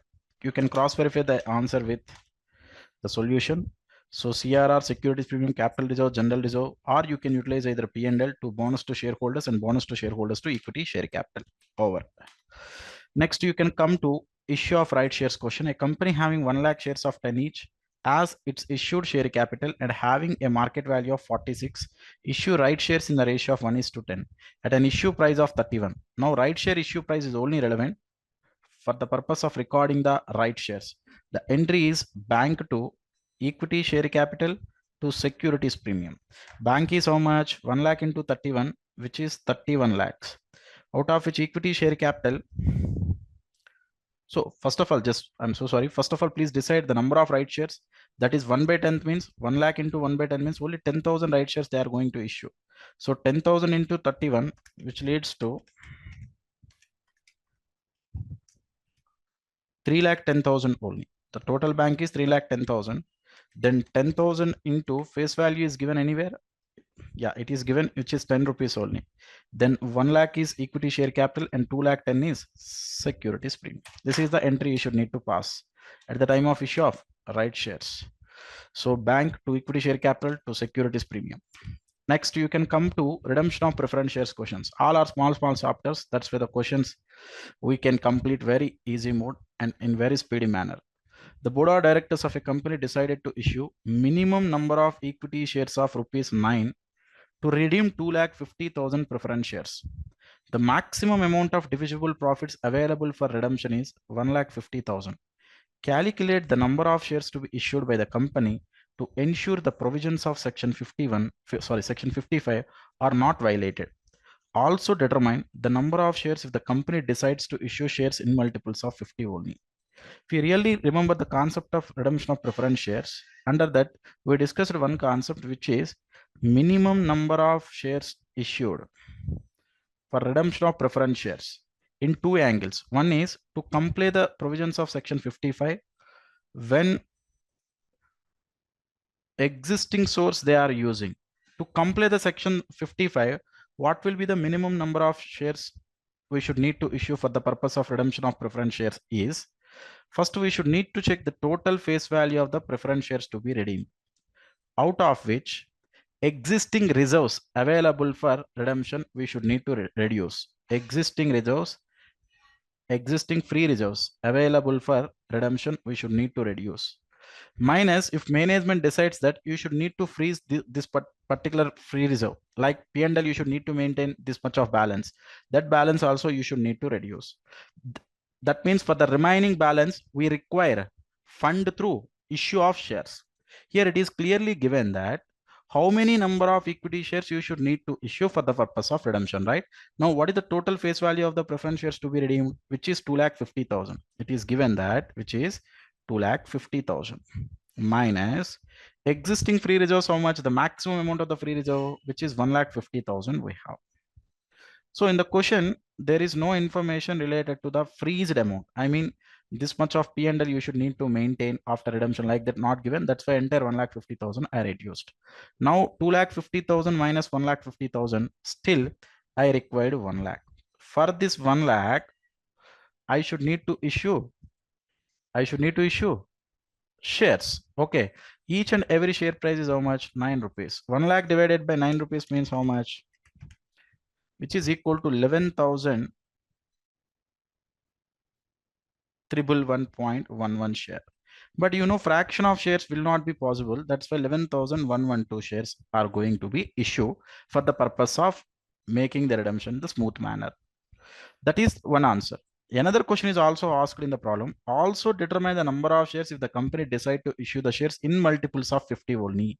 They will issue in multiples of 50 only. If they are going to issue in multiples of 50, then we should need to issue 11,150 shares only. Because if they want, they will issue 50 shares at a stretch, but they will not issue less than 50. That's why you should need to issue 11,150 in the other case. You can cross verify the answer with the solution. That is originally these many number of shares. That's why fraction is not possible. So if it is in multiples of 50, which is 11,150 over. Next, you can come to 7b. This question is also related to again redemption of preference shares only. Make Limited had 6,014% redeemable preference shares of 100 each, fully paid up. The company had to redeem these shares at a premium of 10%. Okay. It was decided by the company to issue the following. For the purpose of redemption of preference shares, you can issue equity shares, but through proceeds of debentures, we may not redeem the preference shares. That's why even though two different instruments they are issuing for the purpose of redemption, but the only equity shares proceeds only we can utilize for the purpose of redemption. Debentures we may not utilize. Okay. The issue was fully subscribed and all amounts were received in full. The payment was duly made. The company had sufficient profits. Show journal entries in the books of the company. First, one thing, all of you should need to know, whenever a company utilized the existing free reserves or the existing resources to the extent of face value of the shares redeemed out of existing resources, you should need to transfer to capital redemption reserve. Am I right? Now, first of all, here total face value of the preference shares to be redeemed, how much? Face value of the preference shares to be redeemed. That is 6,000 into 100, which is equal to 6 lakhs. Out of this 6 lakhs, we are redeeming through issue of equity shares to the extent of 50,000 into 10, how much, which is equal to 5 lakhs, which is through issue of equity shares. That means remaining 1 lakh, we are redeeming through free reserves. That means how much free reserve amount we are utilizing for the purpose of redemption? 1 lakh. That amount you should need to make it transfer to capital redemption reserve. Now, at the time of issue of equity shares, first, what is the journal entry? Bank to equity share capital. Direct entry, just I'm recording 5 lakhs. Here, this is bank to 12% debentures, 2000 into 100 means 2 lakhs. Then to the extent of face value, you can transfer to the extent of face value of the preference shares redeemed out of the free reserves, you can transfer to CRR. That is P&L to CRR or free reserves to CRR. How much? 1 lakh, 1 lakh. Then you can go for redemption of preference shares, that is 14% preference share capital, 6 lakhs. Premium on redemption of preference shares, that is 60,000 to preference shareholders, which is 6.6 lakhs. Then preference shareholders to bank, 6.6 lakhs. These are the journal entries. If you want, you can cross check such entries as well. Bank to share capital, bank to debentures, P&L to CRR, 12% redeemable preference shares, premium to preference shareholders to bank. This premium you can make it transfer to P&L. That entry actually I missed out. That is P&L to premium on redemption of preference shares. Is it okay, guys? Next. Next, these two chapters are interlink of chapters. You know, redemption of debentures. We also discussed the concept of fixed income investment. Okay, first I will do one thing. I'll deal the chapter investment accounts, problem related to investment accounts. Then we can check the problem from redemption of debentures as well. So Remo Limited held on 1st April 2021, 1009% government securities at rupees 90,000, face value of the security 100 rupees each, which is the cost price, and the face value is 100 rupees. 1000 into 100 means face value is 1 lakh. 3 months interest had accrued on the above date. So 3 months interest was already accrued means in the last year you already passed one entry, that is interest to interest accrued. Then in interest column by balance carried down, this 3 months interest is showing. This 3 months interest means how much actually? That is 1 lakh into 9% into 3 by 12. So exactly he is telling 3 months interest accrued means one of the due date of the interest may be 31st December. Do you understand? That is a simple logic. 1 lakh into 9% into 3 by 12, which is 2,250. Now, while starting the investment account, first we are starting with two balance brought down. Under face value, you should need to represent 1 lakh.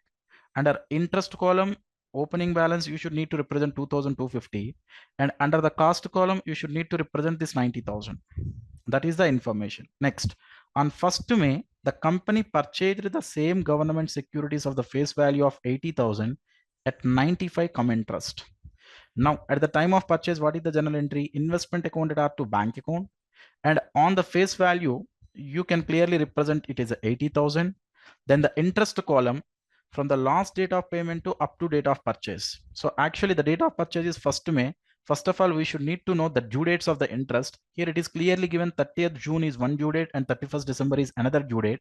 Since 31st December to 1st May, it will come around 4 months, right? Now that 4 months interest you should need to calculate, that is 80,000 into 9% into 4 by 12, which is interest included, or interest need to be payable to the seller. That is 80,000 into 9% into 4 by 12.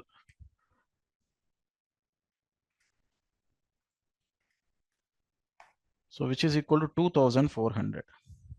Now, is it come interest purchase price or ex interest purchase price? Come interest purchase price. That's why to know the ex interest, always you should need to provide under the cost column. excluding the interest only. That's why under cost column, how much amount you should need to represent? 80,000 into 95% minus this 2,400, which is 73,600. You should need to represent it as a cost column. Under interest column, you should need to represent 2,400. This is recording of the second transaction. Next, on 1st June, 60,000 face value of the security was sold at 94 come interest. What are the total sale proceeds? 60,000 into 94% is the total sale proceeds. Total sale, that is, we can call it as gross sale proceeds, which is 56,400. Now, out of that, certain interest was included actually. Because it is given that 94 come interest, first you can reduce the interest portion out of the sale proceeds to know the real profit or loss.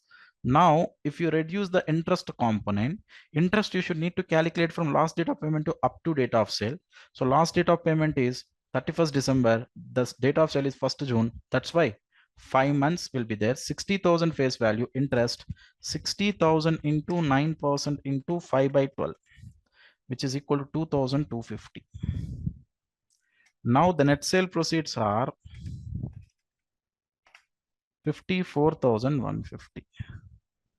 This is net sale proceeds. You can compare the net sale proceeds with cost value of investment sold.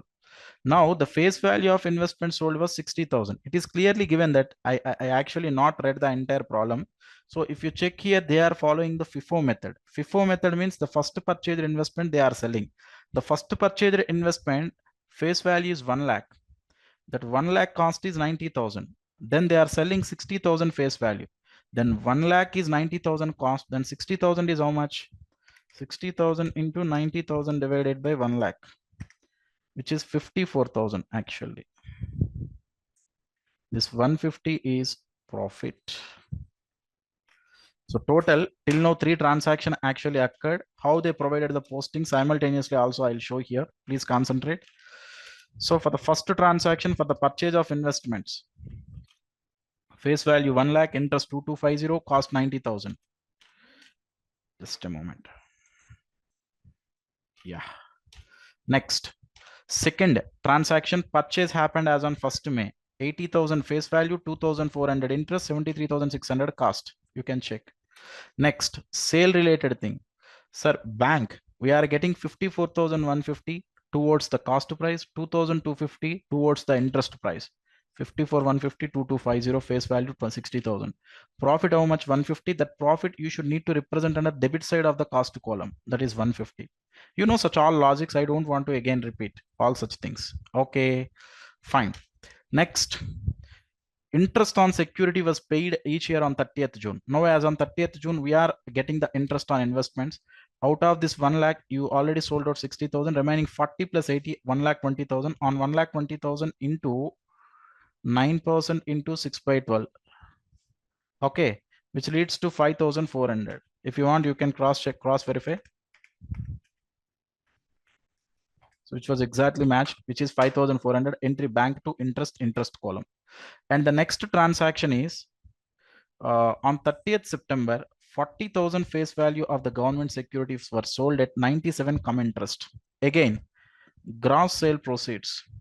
Sir, 40,000 into 97%, how much? Which is 38,800. Sir, interest included. Interest from the last date of payment to last date up to the date of sale, nil. Because what is the last date of payment? 30th September only. What is the last date of sale? 30th September only. That's why interest is nil. So gross sale proceeds and net sale proceeds both are equal. Then you can compare with cost of investments. For 1 lakh face value, it is 90,000. Then for 40,000 face value, how much? Because we are following the FIFO method. Out of this 1 lakh 60,000 sold, remaining 40,000 also we are selling from the first purchased investments. So 40,000 into 90,000 divided by 1 lakh, which is 36,000. So cost is 36,000. So the profit will be 2,800. Now you can verify that. Just a moment, guys.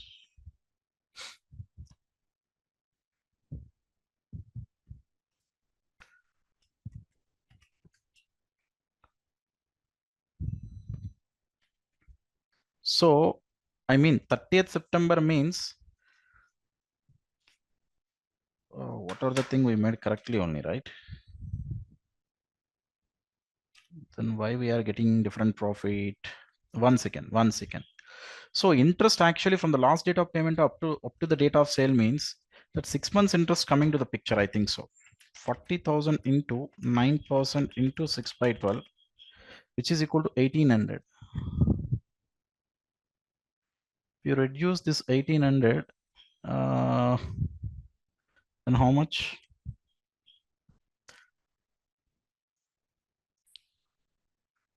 So interest is there. Actually, I'm interest portion I'm calculating wrongly. So last date of payment is actually as on 30th June. Now the date of sale is 30th September.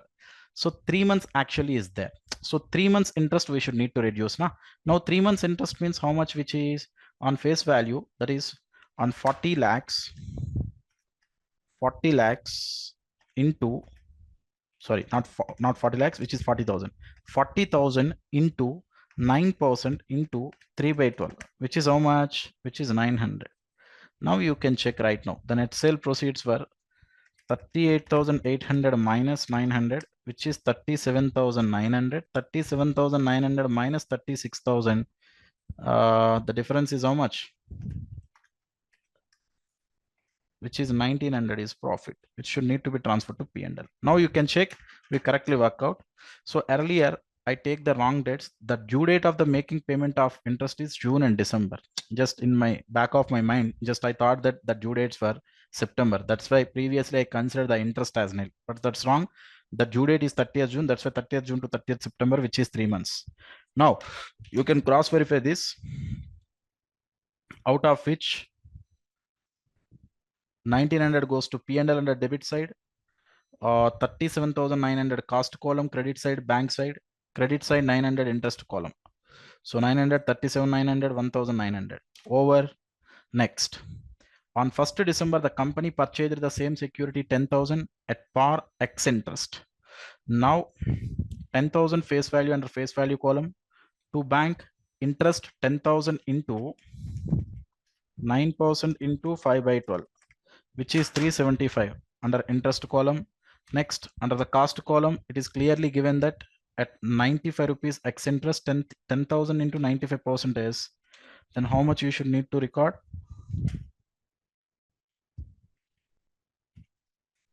10,000 into 95%, which should need to be recorded 9,500, guys. So I think so this was wrongly given, which is 9,500 only. Okay. Because it is, oh, one second. I'm so sorry. So the company purchased the same security 10,000 at par. I'm reading this actually. I'm so sorry. 10,000 at par. 10,000 at par means this is correct only 10,000, whatever they are giving. Are you with me? Sir, till now, what are the different transactions you work out here? 2 purchases, 2 sales, and another purchase. Is it okay? Now, out of which the first purchase amount was sold out. Now, the final transaction on 1st March, the company sold 10,000 face value of the government securities at 95x interest. Now, actually, after 1st December, the due date will be 31st December. On 31st December, you will receive the interest. You will receive the interest on how much value? This 1 lakh entirely sold out. 80 plus 10, 90,000. And 90,000 into 9% into 6 by 12, you will receive the interest actually.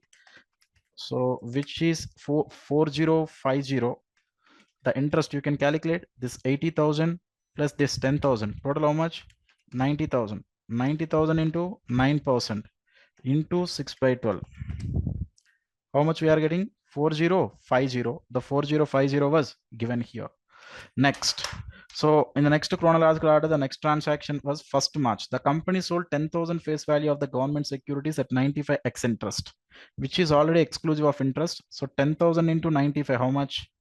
95%. I mean 9,500 are the net sale proceeds. Now, what is the cost value of investments? So cost value of investments means this one you can consider for 80,000 face value, which is 73,600. Then for 10,000 face value, how much is the cost? That is 10,000 into 73,600 divided by 80,000, which is 9,200. That is 9,200. Then profit is 300. So P&L 300, and under the Cost column of the credit side 9,500. Interest you should need to calculate from the last date of payment to up to date of the sale. That is 10,000 into 9% into 2 by 12, because last date of payment is December 31st. How much, which is 10,000 into 9% into 2 by 12, which is 150 I got. So that 150 here they wrote. So everything is over. Now you are required to drop the 9% government security accounts in the books of the Remo Limited. FIFO method as should be followed. Calculation shall be made to the nearest rupee. After completion of all transactions, what I should need to do? How much worth of investments we have? Out of this 80,000, 10,000 sold means 90 plus 10. Total balance, how much we have? Out of this 80, 10,000 is sold out means we have 70,000 here. Here this is 10,000. 70 plus 10, it will come to 80,000 is the face value. Okay. Next, we are at March 31st. That's why last date of payment to up to date of the closure of the year, you should need to accrue the interest by passing the entry interest accrual to interest. That's why under interest by balance carried on, which was 1800, 80,000 into 9% into 6 by 12. Sir, cost column is just a balancing figure. This is how you should need to prepare the securities. Guys, problem is dead easy, but the problem is lengthy. You should need to check the dates clearly. Okay. Next, after that, you can come to redemption of debentures problem, guys. Alpha Limited, a listed company, issued 3,05,000 debentures on 30th September 2020, on which interest is payable off-yearly on 31st March and 30th September. For this problem, actually, the interest due dates are 31st March and 30th September. Okay. The company has power to purchase the debentures in open market for cancellation thereof. Whenever they are purchasing the own debentures, they are treating like as investments. Once they purchase, they will cancel immediately. The following purchases were made during the year ended 31st December 2012, and the cancellation were made on the same date. As on which date we purchase, as on the same date we are cancelling. On 31st December 2010, investments had been made for the purpose of redemption were 45,000. Sir, investments we already purchased, we might already cancel. That's why no need to show under investments and no need to represent it right now, because right now we are in the year 2012, but the thing was happened as on 2010. That's why whenever we are purchasing these investments, we might already cancel. Okay, no worries. Now come here, as on 1st March 2012, 50,000 nominal value purchased for 49,450 x interest. As on 1st September 2012, 40,000 nominal value purchased for 40,250 come interest. You are required to drop the following accounts for the year ended 31st December 2012: debentures account, own debentures account. Now, own debentures account almost as like the problem just now what we have done. Okay. Now, please all of you analyze the things before directly going with the problem. Sir, opening debentures balance, which is a liability, 5% debentures, which we have the 3 lakhs as on 30th September 2010. Okay. Next, as on 1st March 2012, as on 1st September 2012, we purchased and we cancelled immediately. Now, what they asked, you are required to drop the following accounts for the year ended 31st December 2012. We should need to provide the accounts up to the year ended 31st December 2012 for both the accounts, debentures and own debentures. Now, I will explain this problem again with the printed solution directly. Now, you can only tell the things related to 2012 only. Okay, no need to tell the remaining other things. Now, all of you, buy balance brought down in 2012. If nothing was actually cancelled till now, then how much balance we have? 3 lakhs. So buy balance brought down, which is 3 lakhs. Okay. Just a moment, guys. So this is the outside investments. On 31st December 2010, investments had been made for the purpose of redemption over 45,000. These are not the own debentures. Actually, this point is irrelevant. This point is irrelevant for the purpose of preparation of debentures account and own debentures account. Till now, there is no redemption happened.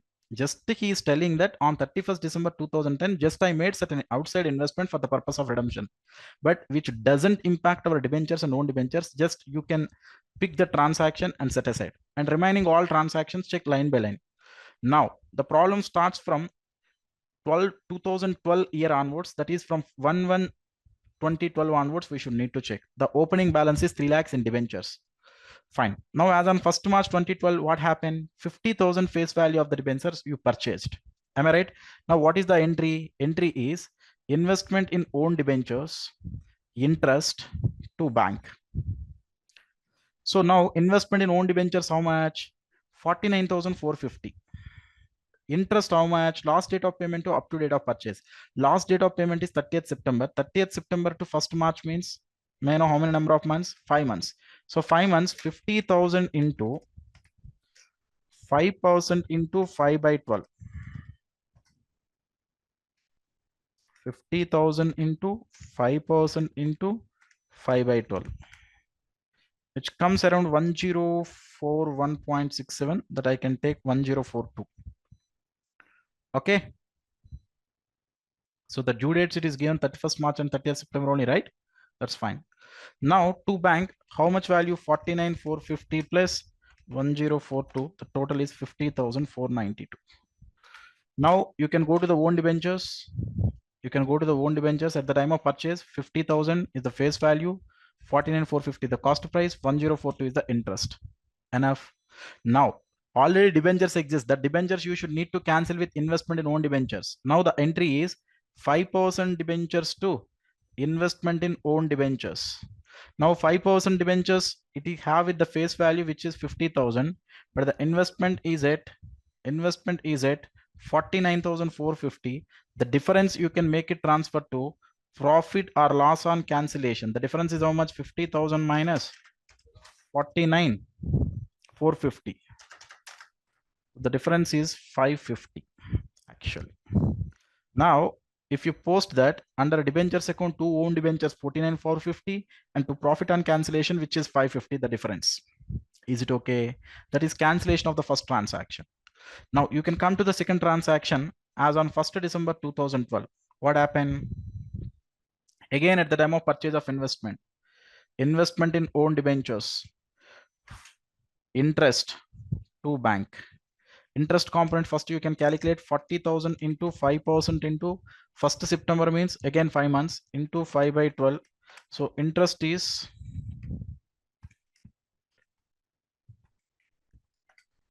834. Now 40,250 minus 834, then cost of investment is 39,416. If you add both, then you will get the bank. Now you can first make it post such transaction under own debentures to bank. 40 for the face value, 834 interest, 39,416 is the cost.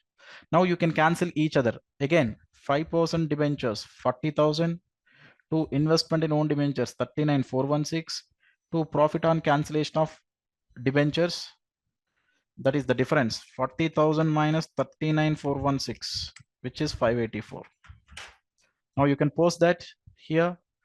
To own debentures to profit on cancellation, then balance will be 2,10,000. Then in the investment accounts, whatever the interest component is there under debit side, you can transfer to P&L. Then investment accounts also got closed. This is related to redemption of debentures. So actually both the problems are having interlink up. That is the reason why we are also discussed in our main discussion, one chapter another. Is it okay, guys? Next, come to insurance claims chapter. What they required? You are required to calculate the amount of claim to be larger to insurance company, which is related to loss of stock, guys.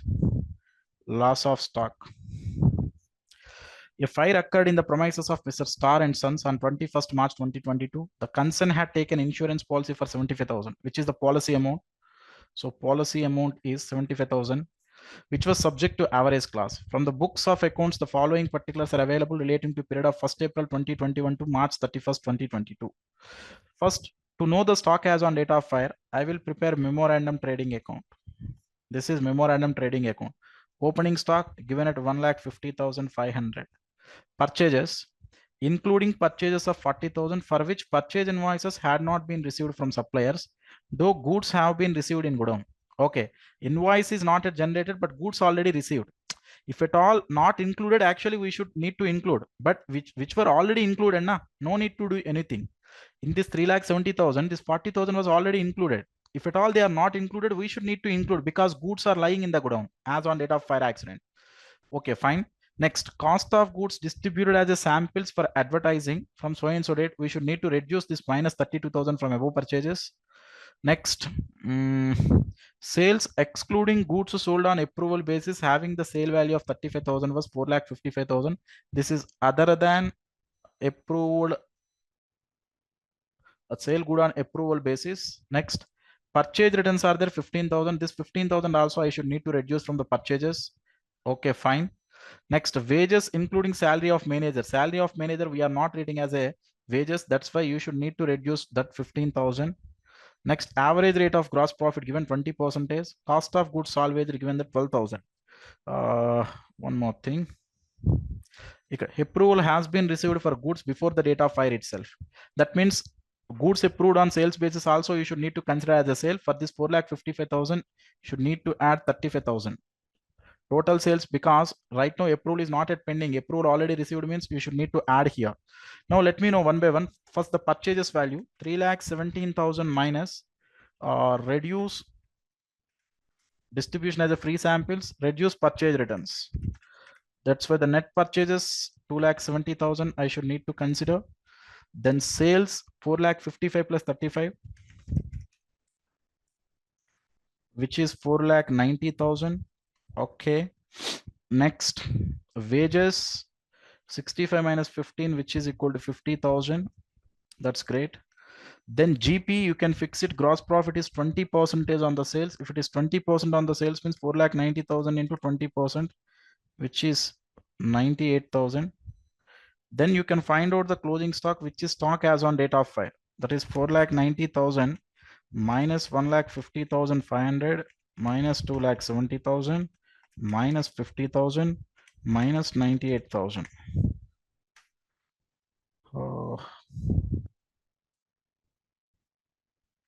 Everything recorded properly, right?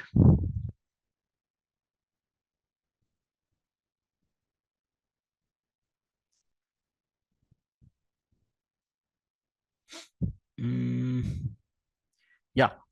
You can find out the stock as on date of fire, all of you, quickly.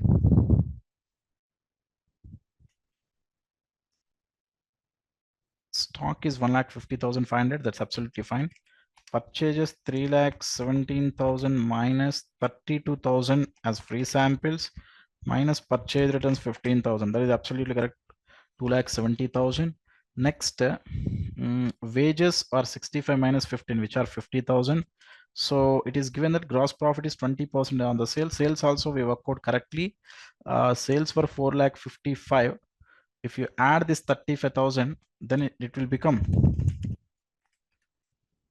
4,90,000. Then 4,90,000 into 20% gross profit is 98,000. Then let me know the closing stock figure, guys.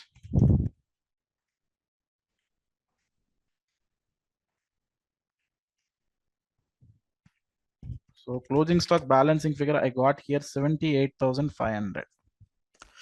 This is nothing but stock as on date of fire. Now from out of which you should need to reduce the salvage stock. If you reduce the salvage stock minus 12,000, then loss of stock I got 66,500 is the loss of stock, which is stock as on date of fire. Now, is it average clause applicable or not? You should need to check. So the policy amount is 75,000, but the stock as on date of fire is 78,500. That's why average clause is applicable. Then claim is equal to 66,500 into stock as on policy amount divided by stock as on date of fire. That is 75,000 divided by 78,500. This will be the claim. You can cross verify with the printed solution quickly. Come down, come down, come down. Guys, just I'm making in the rough sketch only, okay?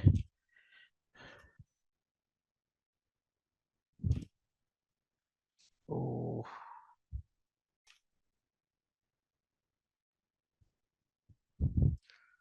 One second, the small clerical error I made. So 65,000 minus 10,000. This is not minus 15,000. So in hurry burry, just I put it as 15. Manage is only 10,000. 65 minus 10 means this is 55. Everything is correct. Just stock as on date of fire. Please all of you recalculate it. 78,500 plus 5,000, that is 83,500 it will be. It will be 83,500. Now 83,500 minus 12,000 means loss of stock is how much? 71,500. So everything is correct. Just you can calculate this 71,500 into 75,000 divided by 83,500. If you work out this, then you will get the claim. Now you can directly go to the final step. I already done everything. That is 71,500 into 75,000 divided by 83,500. So this is 64,222 is the claim to be lodged. Nothing is great. Okay. Next, come down. Come to hire purchase transactions. The following particulars related to hire purchase transactions. R is a hire purchaser, purchased 3 machineries from S on hire purchase system. The cash price of each machinery being a 3 lakhs. Okay, that's fine.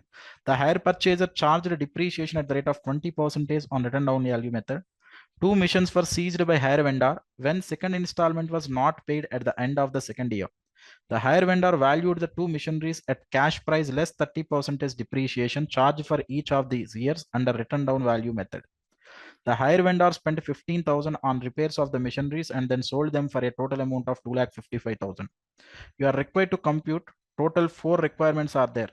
Agreed value of 2 machineries taken back by the hire vendor, book value of 1 machinery left with the hire purchaser, profit or loss to the hire purchaser on 2 machineries taken back by the hire vendor, profit or loss on machineries repossessed when sold by the hire vendor. Similar question is there in our portion as well, which is very easy. First, agreed value of 2 machineries taken by the hire vendor. What is his agreed value? After providing 30% as depreciation. Sir, 1 machinery 3 lakhs is the cash price. 2 machineries 2 into 3 lakhs into, sir, 1 year depreciation 30 means the value will be 70%. Next year, second installment means into 70%, which is the agreed value. You can work out this. 3 lakhs into 2 into 70% into 70%. I got 2,94,000. If you want in detail, you can do. Sir, opening cash price of the 2 machineries 2 into 3 lakhs, that is 6 lakhs, less first year depreciation at the rate of 30%. Then you will get the WDV at the end of the first year. Then again apply the 30% depreciation. Then you will get the WDV at the end of the second year, which is nothing but 2,94,000, which is agreed value of 2 machineries by hire vendor. Book value of 1 machine left with the hire purchaser, that is only 1 machinery 3 lakhs into, sir, if you check hire purchaser applying the depreciation at the rate of 20%, that's why into 80% into 80%. That is 3 lakh into 80% into 80%. That will be 1,92,000. Again, this one also, if you want, you can check like this. Opening 3 lakhs less depreciation at the rate of 20%. Then you will get the closing WDV at the end of the first year. Then again, less depreciation for second year. Then you will get the closing WDV at the end of the second year, which is nothing but 1,92,000. Next, come here. Profit or loss to hire purchaser on 2 machineries taken back by the hire vendor. Sir, as per hire purchaser, what are the 2 machineries book value at the end of the second year as per hire purchaser? So for 1 machinery, 1,92,000. If it is 2 machineries, 2 into 1,92,000, which is nothing but 3,84,000. That means in hire purchaser point of view, the repossessed goods value was 3,84,000. Now really at which price hire vendor valued? Hire vendor valued it at the rate of 2,94,000. That means hire purchaser really lost 3,84,000, but out of which hire vendor is compensating 2,94,000 only. Then if you reduce, the difference is nothing but loss to the hire purchaser, which is 90,000. Tell me, guys. Whenever hire vendor repossessed the goods, then the entry in the books of hire purchaser is hire vendor account debtor to repossessed goods account. Now the repossessed goods is 3.84 lakhs, and the hire vendor, at how much price we should need to debit it? I should need to ask the hire vendor really at which value you priced, or really at which price you are going to take over that particular repossessed goods. Then hire vendor told which is 2.94 lakhs. Then the difference is nothing but P&L, which is profit or loss on repossession, which is nothing but 90,000. Now this question answer is 90,000. Next, profit or loss on machinery repossessed when sold by the hire vendor. Really at which price actually hire vendor repossessed such goods in hire vendor point of view, which is 2,94,000. Now after this, hire vendor is adding certain expenses for 15,000. If we add such 15,000, then 2,94,000 plus 15,000, then it will become 3,09,000. Now 3,09,000 goods he sold to another party at the rate of 2,55,000. Now he sold at the rate of 2,55,000. Then the difference is loss to higher vendor, which is how much? Which is 54,000 is the loss. Now you can cross verify answers with the printed solutions quickly. First, price of two machineries. Okay, 2,94,000. Cash price at higher purchaser level, which is at 1,92,000. Profit or loss to higher purchaser 90,000. And profit or loss to higher vendor is 54,000. Everything we get absolute answers. Is it okay? Next, you can come to departmental accounts, guys. Yes, one by one, we should need to complete quickly. Just a moment.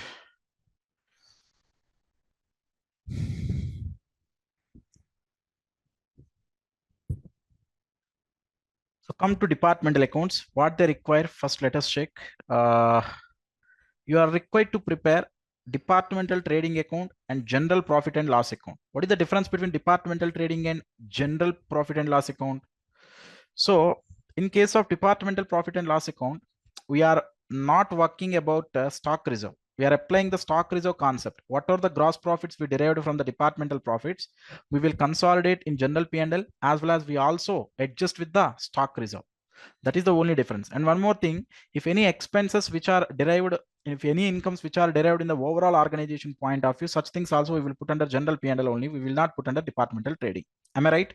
Now let me quickly check here. The following balances were extracted from the books of Beta. You are required to prepare departmental trading account and general P&L account for the year ended 31st December 2022.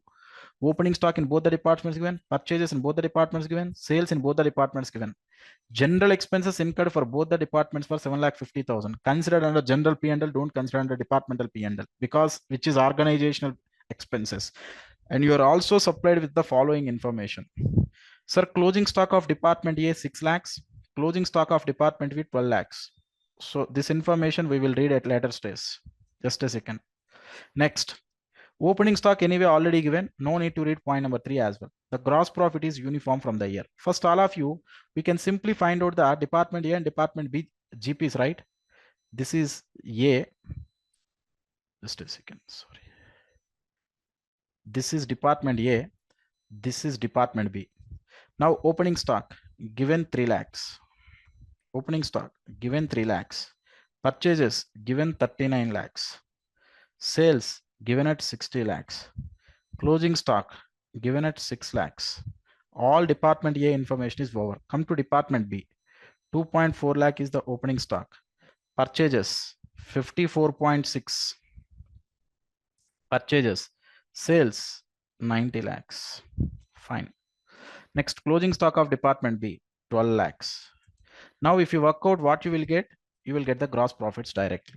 So if you cross verify with the printed solution, similarly just they work out, then they get the gross profit of 24 lakhs and 45 lakhs. Is it okay right now, all of you? Now we should need to work out the general P&L, that is general P&L account. Now you can take it, add the both the gross profits, 24 plus 45, how much? Which I got 69 lakhs. That is departmental gross profits. Next, you should need to reduce this general expenses. I mean, you should need to debit the general expenses. So general expenses were 7,50,000. So general expenses 7.5 lakhs. Now all done except stock reserve adjustment. Now I should need to adjust the stock reserve. Now in department A closing stock, including goods from department B for 1,20,000 at cost to department A. What he is telling, out of this closing stock, out of this closing stock 6 lakhs, certain goods are received from other department. That is how much goods are received from other department? 1.2 lakh. On that 1.2 lakh, I should need to apply B department GP percentage. Now, what is the B department GP percentage? 45 divided by 90, which is 50%. That means on this 1.2 lakh, if you apply the 50%, then you will get 60,000 is the stock reserve should need to work out in department A. Then what is the entry for stock reserve? P&L to stock reserve, which is the closing stock reserve for 60,000. Regarding the other department, let us check here. Closing stock of department B 12 lakh, including goods from department A for 1,80,000. Now consider all of you. Out of this 12 lakh, which are received from department A, we have to the extent of 1,80,000. On this 1,80,000, which profit percentage I should need to apply? Department A profit percentage I should need to apply. Department A profit percentage how much? 24 divided by 60. Then profit percentage 40%. Then 1.8 lakh into 40% is the stock reserve, closing stock reserve. So which I got 72,000. Now 60 plus 72, if you add 60,000 plus 72,000, if you add, I got 1,32,000, which is closing stock reserve, guys. Similarly, you should need to adjust the opening stock reserve as well by opening stock reserve. Guys, this is not a right time to discuss about what is opening stock reserve, what is closing stock reserve, why you are calculating like this. Hope you all are knowing such things. Just I am applying the concept. Now, it is also given that in the opening stock of department A and department B include goods for the value of 60,000 and 90,000 respectively. So for A, 60,000 means you should need to apply the BGP percentage on 60, which is 30,000. Now related to B, 90,000 means 90,000 into 40% you should apply, that is 36,000. 30 plus 36, that is 66,000. Now if you check the general P&L, you will get in the similar mode. So gross profit total here, opening stock reserve 3036, closing stock reserve 6072, general expenses 7,50,000. This is the net profit. Anything is confusing here, guys? So which is pretty much simple. Just you should need to understand properly. This is all about departmental accounts, guys. So still two more problems are there. Please all of you bear with me quickly. One is related to branch accounts. So this branch account, I think so, which he is given is asked related to foreign branch. Okay. PQR has a branch at Houston, that is USA. Business of the branch is carried out substantially independent. Independent means which is a non-integral branch. If it is dependent means which is an integral branch. In case of non-integral branch, all the balance sheet items, we should need to use the closing rate for conversion of trial balance. For all the P&L items, we are in generally using average rate. So for the purpose of conversion of head office account in the branch, we are always using the actual balance if it is given in the problem. Is it okay? First of all, it is clear. Okay, by way of accumulating cash and other monetary items, incurring expenses, generating income and erasing. Guys, no need to check whether it is monetary item, non-monetary item. If it is integral operation, we need to check such all things. But if it is non-integral operation, this is the criteria, or these are the rules we should need to use for the purpose of transfer of trial balance into the home currency. Now, at this time of conversion, if they really realized any exchange gain or loss, such exchange gain or loss, we should need to report in the P&L as well. Next, the trial balance of the branch given as follows. What is the requirement? Let me read. First of all, you are required to prepare the trial balance after incorporating the adjustment given and converting US dollar into rupees. So you know the branch is in US. Just we should need to make it convert into the Indian rupees. No need to prepare any financials. Just we should need to convert the trial balance into the Indian currency. That's it. Now, office equipment given, opening accumulated depreciation given, which is nothing but opening provision for depreciation. Okay. Furniture given, opening provision for depreciation of furniture given. That's why these are gross block. This is provision for depreciation on that. Opening stock was given. Guys, for all the assets, use the closing rate. Use the closing rate. That's it. I'm recording here. You should need to use the closing rates, including the depreciation as well.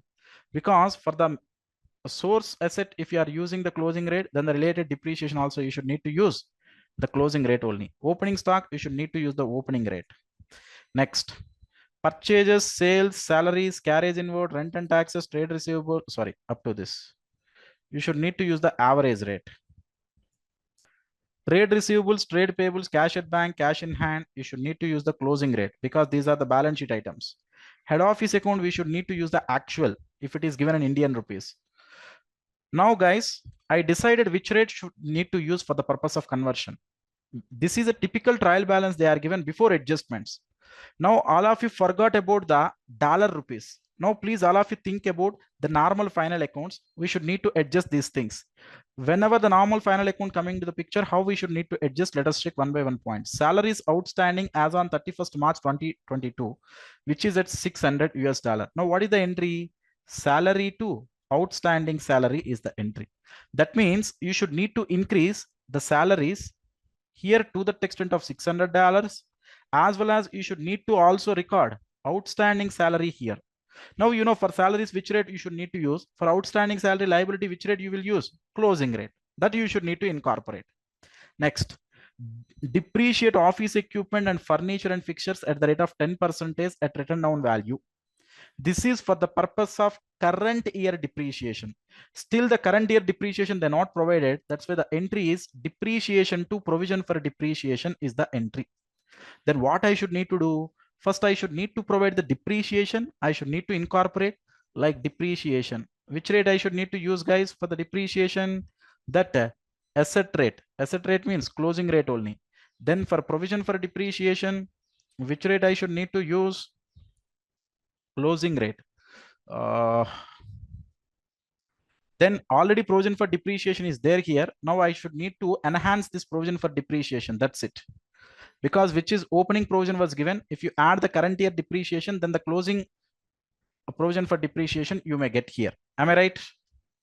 Just a moment, guys. 1 second. I'm getting a call. So simply related to which rate we should need to use, there is no dispute. Where I should need to adjust, I should need to check. I should need to increase the depreciation to the extent of current year depreciation, as well as I should need to increase the provision for depreciation to the extent of current year. That is related to depreciation. But how much it is, sir? How much it is means it is clearly given. Now the opening book value is 56,400 on this, which is 5640.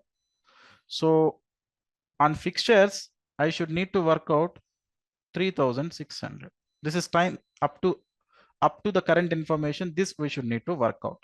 Okay, but if any further developments are there, accordingly will change, because any something sale or purchase will happen if at all it is there. Okay, fine. Closing stock as on 31st March 2022 is US dollar 24,650. Sir, where in general we are adjust the closing stock? Actually, two methods are there.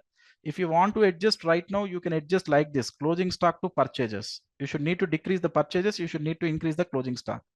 Another method is closing stock to trading account. Now, don't adjust right now. Just below the trial balance, you can show such closing stock. Now, at the time of preparation of trading account, you can consider this. In any way, you can follow. Okay, I think so. Most of the times we are following this method only. No, sir, I'm following this method. Then for closing stock conversion, you should need to use the closing rate. Then for decreasing of purchases, you should need to reduce from the purchases. For purchases, anyway, you are using average rate. You know that. Okay, anything is okay. You are informed that the head office is showing receivable from the branch, which is 23,75,614. I wrote this is actual now. This head office account actual figure. This amount I should need to represent. Office equipment cost includes one office equipment of US dollar 2,400 purchased on 1/4/2021. Okay. Why this information? It is clearly given. Out of the office equipment, what we have here in this 56,400. So one office equipment to the extent of US dollar 2,400 purchased as on 1/4/2021 he is giving. Okay, just wait. Why this was given, I will tell you. Next, one more thing. One furniture of carrying value of US dollar 450 as on 1/4/2021. The original cost is US dollar 500 and accumulated depreciation US dollar 50 has been sold for US dollar 405. Guys, 450 is sold for 500. The original cost is actually 500. The original cost is 500 means you already provided depreciation 50, which is there under provision for depreciation. Now, out of this, then it came 450 as the opening balance. Now, out of this opening, you should need to reduce the current year depreciation as well. If you reduce the current year depreciation, which is 45, then which will become 405. That 405 you are selling for 500. Now profit or loss is how much? Profit or loss on sale of that particular asset, we got 95. Now again I'm repeating, concentrate. The original cost is 500 because we are maintaining the original cost of the asset. But as on 1/4/2021, how it is showing? Just once again I'm going to explain, concentrate. This point plays the crucial role, guys. So this is the original cost 500. On that already accumulated depreciation 50 is there. This is original cost. This is accumulated depreciation, or you can call it as provision for depreciation. Now, and accumulated depreciation 50 has been sold for $405 on 31st March 2022.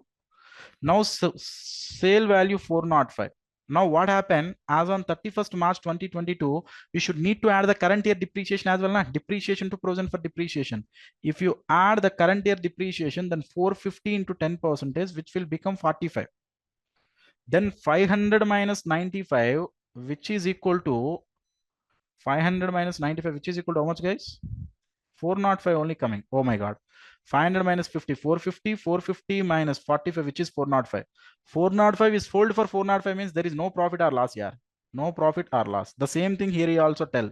Has been sold for 405 on 31st March 2022 to Mr. M at no profit or no loss. Okay. Mr. M has not paid the full amount till the finalization of the branch account. Then what is the entry? M account debtor 405 to this furniture account 405. Is it okay? Now furniture you should need to reduce to the extent of 405, as well as you should need to reduce this 50, this 45 also from the accumulated depreciation. Then you know the net book value at which you should need to show in the trial balance. Then for that you should need to apply the closing rate as a conversion rate. Now this is the opening rate given, this is the closing rate given, this is 31st, sorry, this is 31st December 2021 rate. I think so. For which purpose it is useful? Nothing, I think so. 31st March 2022 is the closing rate, which is the average rate. Okay, now one by one item in the trial balance, let us have a look quickly, guys. Concentrate, all of you. First you can come for the office equipment. Sir, why this point was given? This point, why it was given? 2400 is just, it is included in this 56,400. For that information only, just he is providing. Okay, now you can consider this 56,400 with closing rate 56,400, closing rate is 75. Next, come to the provision for depreciation. Sir, the entry for depreciation, always please remember depreciation to provision for depreciation. Now separately you should need to work out the depreciation at later. First, provision for depreciation, how much I should need to enhance. Now it is clearly given that 56,400 minus 5,400. What will be the net book value? This is not the depreciation. Sorry, 56,400 minus 5,400, which is equal to $51,000. Now on this 51,000, 10% means, which is 5,100, you should need to enhance. For this 5,400, you should need to add 5,100. That's why 5,400 plus 5,100. Next, you can come to the furniture and fixtures, opening how much? 36,000. Come here, furniture and fixtures opening 36,000, out of which original cost you sold out? Original cost you sold out was 500. That's why reduce the original cost 500 with the, you can apply the closing rate. Then what about the provision for depreciation, sir? Please consider, all of you. What is the opening provision? It is clearly given in the problem. Opening provision given it as 6,840 minus, just now we check that 50 plus 45. 50 plus 45 is this provision for depreciation is related to sold asset. So 50 plus 45 means 95. So that's why 6840 minus 50 minus 45 he made, which is nothing but minus 95. Now minus current year depreciation, you should need to work out now. Current year depreciation, how much? Current year depreciation is 35,500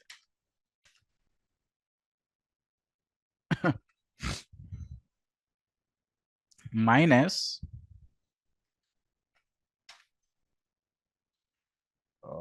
One second, please. How this 2916 is coming is your doubt, right? How we are getting this 2916 actually? Now, please concentrate, all of you. In the opening, we have 36,000, which is the original cost, minus depreciation. Opening provision for depreciation, we have 6840. First, you can reduce this 36,000 minus 6,840, which is the opening WDV, which is 29,160, which is the opening WDV. Out of which we are reducing how much? This 29,160 minus how much worth of sold we are selling. That means on sold asset also we should need to provide depreciation, na? Okay, no issue. 29,160 into 10%, which is how much? 2916. That is this 2916. Don't be confused, guys. How we provided the depreciation for this on office equipment? So on the office equipment, how we provided 56,400 minus 5,400, which is the opening WDV on this 10% is 5,100. That is related to current year depreciation. Similarly, on furniture and fixtures also 36,000 minus 6,840, which is nothing but 29,160. On 29,160, 10% is 2,916. This is the current year depreciation. Okay, now if you adjust, then you will get the provision for depreciation need to shown under the trial balance. Guys, this is not related to conversion related issue. This is simply related to the adjustment related issue. Okay, now till now we worked out the provision for depreciation as well as original cost. What about the depreciation? Because the entry, what is the entry? Depreciation to provision for depreciation. Now provision for depreciation we adjusted. What about the depreciation? Now you should need to adjust the depreciation. The depreciation is 8016. How we got? This is 5,100 on office equipment plus, and on furniture and fixtures this is 2,916. Total how much? 2,916 plus that 5,100. Total I got 8016. That is the 8016. That is the entry depreciation to provision for depreciation. Now I will tell you correctly. Please concentrate. Earlier also I made it correct. I thought the correctly only, but in simplest manner, just I want to understand. Whenever you want to record the depreciation, entry is depreciation to provision for depreciation. First, if you want to record the depreciation on combinedly both office equipment as well as furniture and fixture, just work out 56,400 minus 5,400 into 10%, which is 5,100, and 36,000 minus 6,840, which is equal to 29,160 on the 10% is 2,916. If you add this 2,916 as well as 5,100, you got the depreciation, which is 8016. Is it over? Just set aside. Next, sir, opening blocks, use the opening rate 56,400. Yes, here opening is 36,000, but the problem is 500 original cost of the asset was sold out. That's why you should need to reduce the 500. Next, provision for depreciation, how much I should need to maintain, sir? This is the original provision, opening provision 6840, out of which depreciation related to sold asset you can reduce 50 plus 45. Then you can add the current year depreciation, which is 2,916, which is the closing provision you should need to maintain related to furniture and fixtures. Sir, remaining no need to discuss, guys. What is that? Opening stock, opening rate, purchases, sales, rent, salaries, average rate 72. Then trade receivables, trade payable, cash in hand, cash at bank, and Mr. M. When Mr. M came, I told you the entry M2 asset. That M, that is for 405, including M also you can use the closing rate. This is the exchange gain or exchange loss. That's it. Here actually two things should need to happen. First, you should need to fix the rates. Rates I fixed at the inception itself, because which is non-integral operation. Then you can simply concentrate on things related to adjustments. Adjustment also salary to salary payable. That's why salary we should need to increase, salary payable also you should need to represent. So that's why if you check salary payable, here it is there. Salaries he also added. This is the first adjustment. Second adjustment, so depreciation. So depreciation key worked out here. Provision for depreciation accordingly adjusted. Opening blocks also, opening original cost also accordingly adjusted. So closing stock, you can record under trial balance through reduction of purchases. You can adjust it to trading account on non-recording of trial balance. Non-recording in trial balance. That's why he showed the closing stock below the trial balance. That means he followed the second method. Next, head office directly represented the amount. If you check the head office, directly represented that amount. Next, Office equipment, this is related to the depreciation related part. Furniture related to depreciation related part. Remaining all adjustment is over. Is it okay, guys? Next, come down, come down. Accounts from incomplete records question. What they required? Let me check. The requirement is you should need to prepare trading and P&L account for the year ended 31st March 2022 and balance sheet as on that date. Okay. So something furniture, stock, sundry debtors, closing balance is not given. That's why you should need to prepare the debtors account. Then you may derive the closing debtors balance as a balancing figure. Creditors were given. That means purchases information. You may guide it as a balancing figure. So in common, by default, your mind should need to work like that. Okay. Prepaid expenses, it is given. Prepaid expenses, it is given means something in P&L, how much expenses we should need to debit, we should need to work out. Outstanding expenses, prepaid expenses, both we should need to work out. Okay. Next, cash in hand and bank balance, both just is represented. There is no difference between bank and cash. Collection from debtors after allowing a discount, something it is given. Collection on discounting of bills of exchange, something he is talking about the bills receivable. Okay. Creditor settlement is given. Payment to freight, amount withdrawn for personal use, payment for office furniture, investment carrying annual interest was so and so given. Expenses including salaries was given. Miscellaneous receipts was given. Bills of exchange drawn and accepted by customer, something related to bills receivable was given. So certain bills were endorsed and certain bills were dishonored. Goods costing 90,000 used as advertising. Goods are invariably sold to show a gross profit of 20% on sales. If you know the sales, then you know the gross profit as well. Difference in cash book, if any, is to be treated as a further drawings or introduction of capital by the proprietor. So cash book, whenever you get any balancing figure under the credit side, you can treat it as a further drawings. If you get any balancing figure on the debit side, then you can simply read as a further introduction of capital. Provide 2% for doubtful debts on the closing debtors.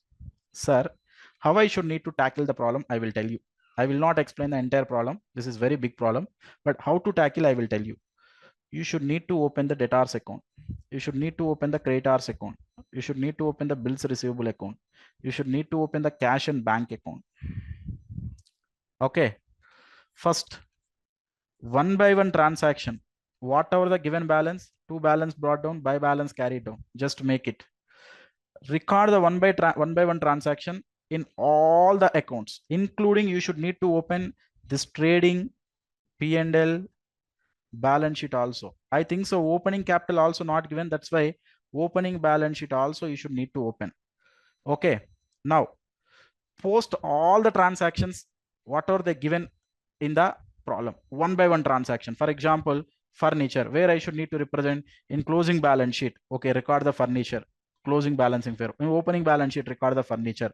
Stock, opening stock. In the trading, I should need to start with. In the opening balance sheet, record under asset side. Like that, one by one, from starting here to ending here, record all the transactions. Make it post in the appropriate ledgers. After that, the real story begins. What that story begins? Sir, first, which thing I should need to close, sir? Close this bills receivable first. Start from here. Start from here. Why, sir? There may be a chance of having interlink up with bills receivable and debtors. Because whenever there is a balancing figure occurred under bills receivable, let us assume here certain balance figure occurred in the bills receivable.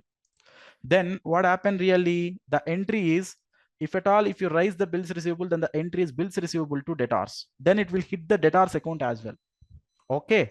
So first to close the bills receivable, then you know any debtors or creditors adjustment there. So any interlink ups are there, give the postings accordingly. After that, close the debtors account here, because the closing debtors is not, the debtors balancing figure itself is closing debtors, which is clearly visible. Then the closing debtors you can show under closing balance sheet as well. If you close the creditors, you may get the information related to purchases, because opening creditors and closing creditors balance is there. So record such purchases under trading account as an expense. Next, cash and bank, you can work out all the transactions. If any balancing figure come here, put it as a drawings. If any balancing figure come it as, you can consider as an additional capital. Accordingly, you can adjust the opening capital as a drawings minus additional capital add. Is it okay? Then close the trading account very easily. Even though the closing stock is not given, you might derive it as a balancing figure, because it is clearly given that GP percentage is 20% on the sales. Then you may derive the closing stock as a balancing figure under trading account. You should also represent such closing stock in the balance sheet as well.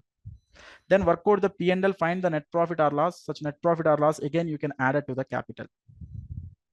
If you close the opening balance sheet, you will get the opening capital as a balancing figure. Now you can represent under closing balance sheet. Now, if you make it total, then balance sheet will tally. So like that, in the predetermined manner, you should need to think and all angles. You should need to open all at such a time, all at a single time. Then read one by one very carefully. Then make it give postings. Then you can understand simply what things really need to be done. So please check here. They also open trading here.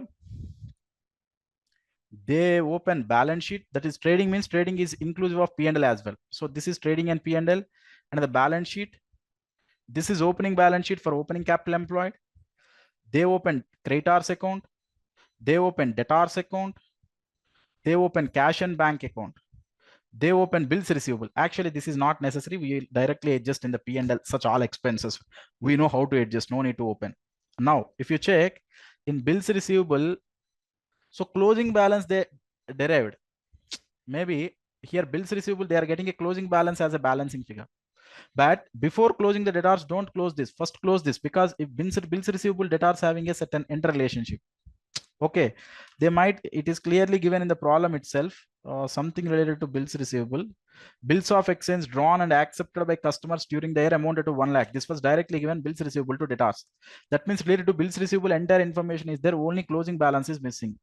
Then after bills receivable, you can close the debtors account. So debtors, you get a balancing figure as a closing debtors. After that, you can close a creditors account. In creditors, you will get the purchases as a balancing figure. You can close a cash and bank account as well. After recording all such things, here additional drawings, this 25,000 is getting as a balancing figure. This you should need to adjust in closing balance sheet at the time of working the capital component. Then you can come for the trading account. Under trading account, if you check here, closing inventory you found here. So gross profit, because if you know the sales, on the sales, you can directly apply the 20%. Then you found the net profit. Now, if you close the opening balance sheet, you get the opening capital. You can just carry forward in the closing balance sheet for the opening capital. So drawings you can reduce, including the additional drawings. Net profit you can add, then make it tally the balance sheet. It will be automatically tallied. This is the procedure you should need to adopt. I think so. Hopefully, I provided the entire 100% content, but due to lack of time, I unable to concentrate on the calculations and the computation parts. Majorly, my concentration is related to the conceptual things. Okay. Still, if you have any doubt with respect to May 2023 RTP, you can feel freely contact me at any point of time. Have a nice day, guys. All the best for your exams as well.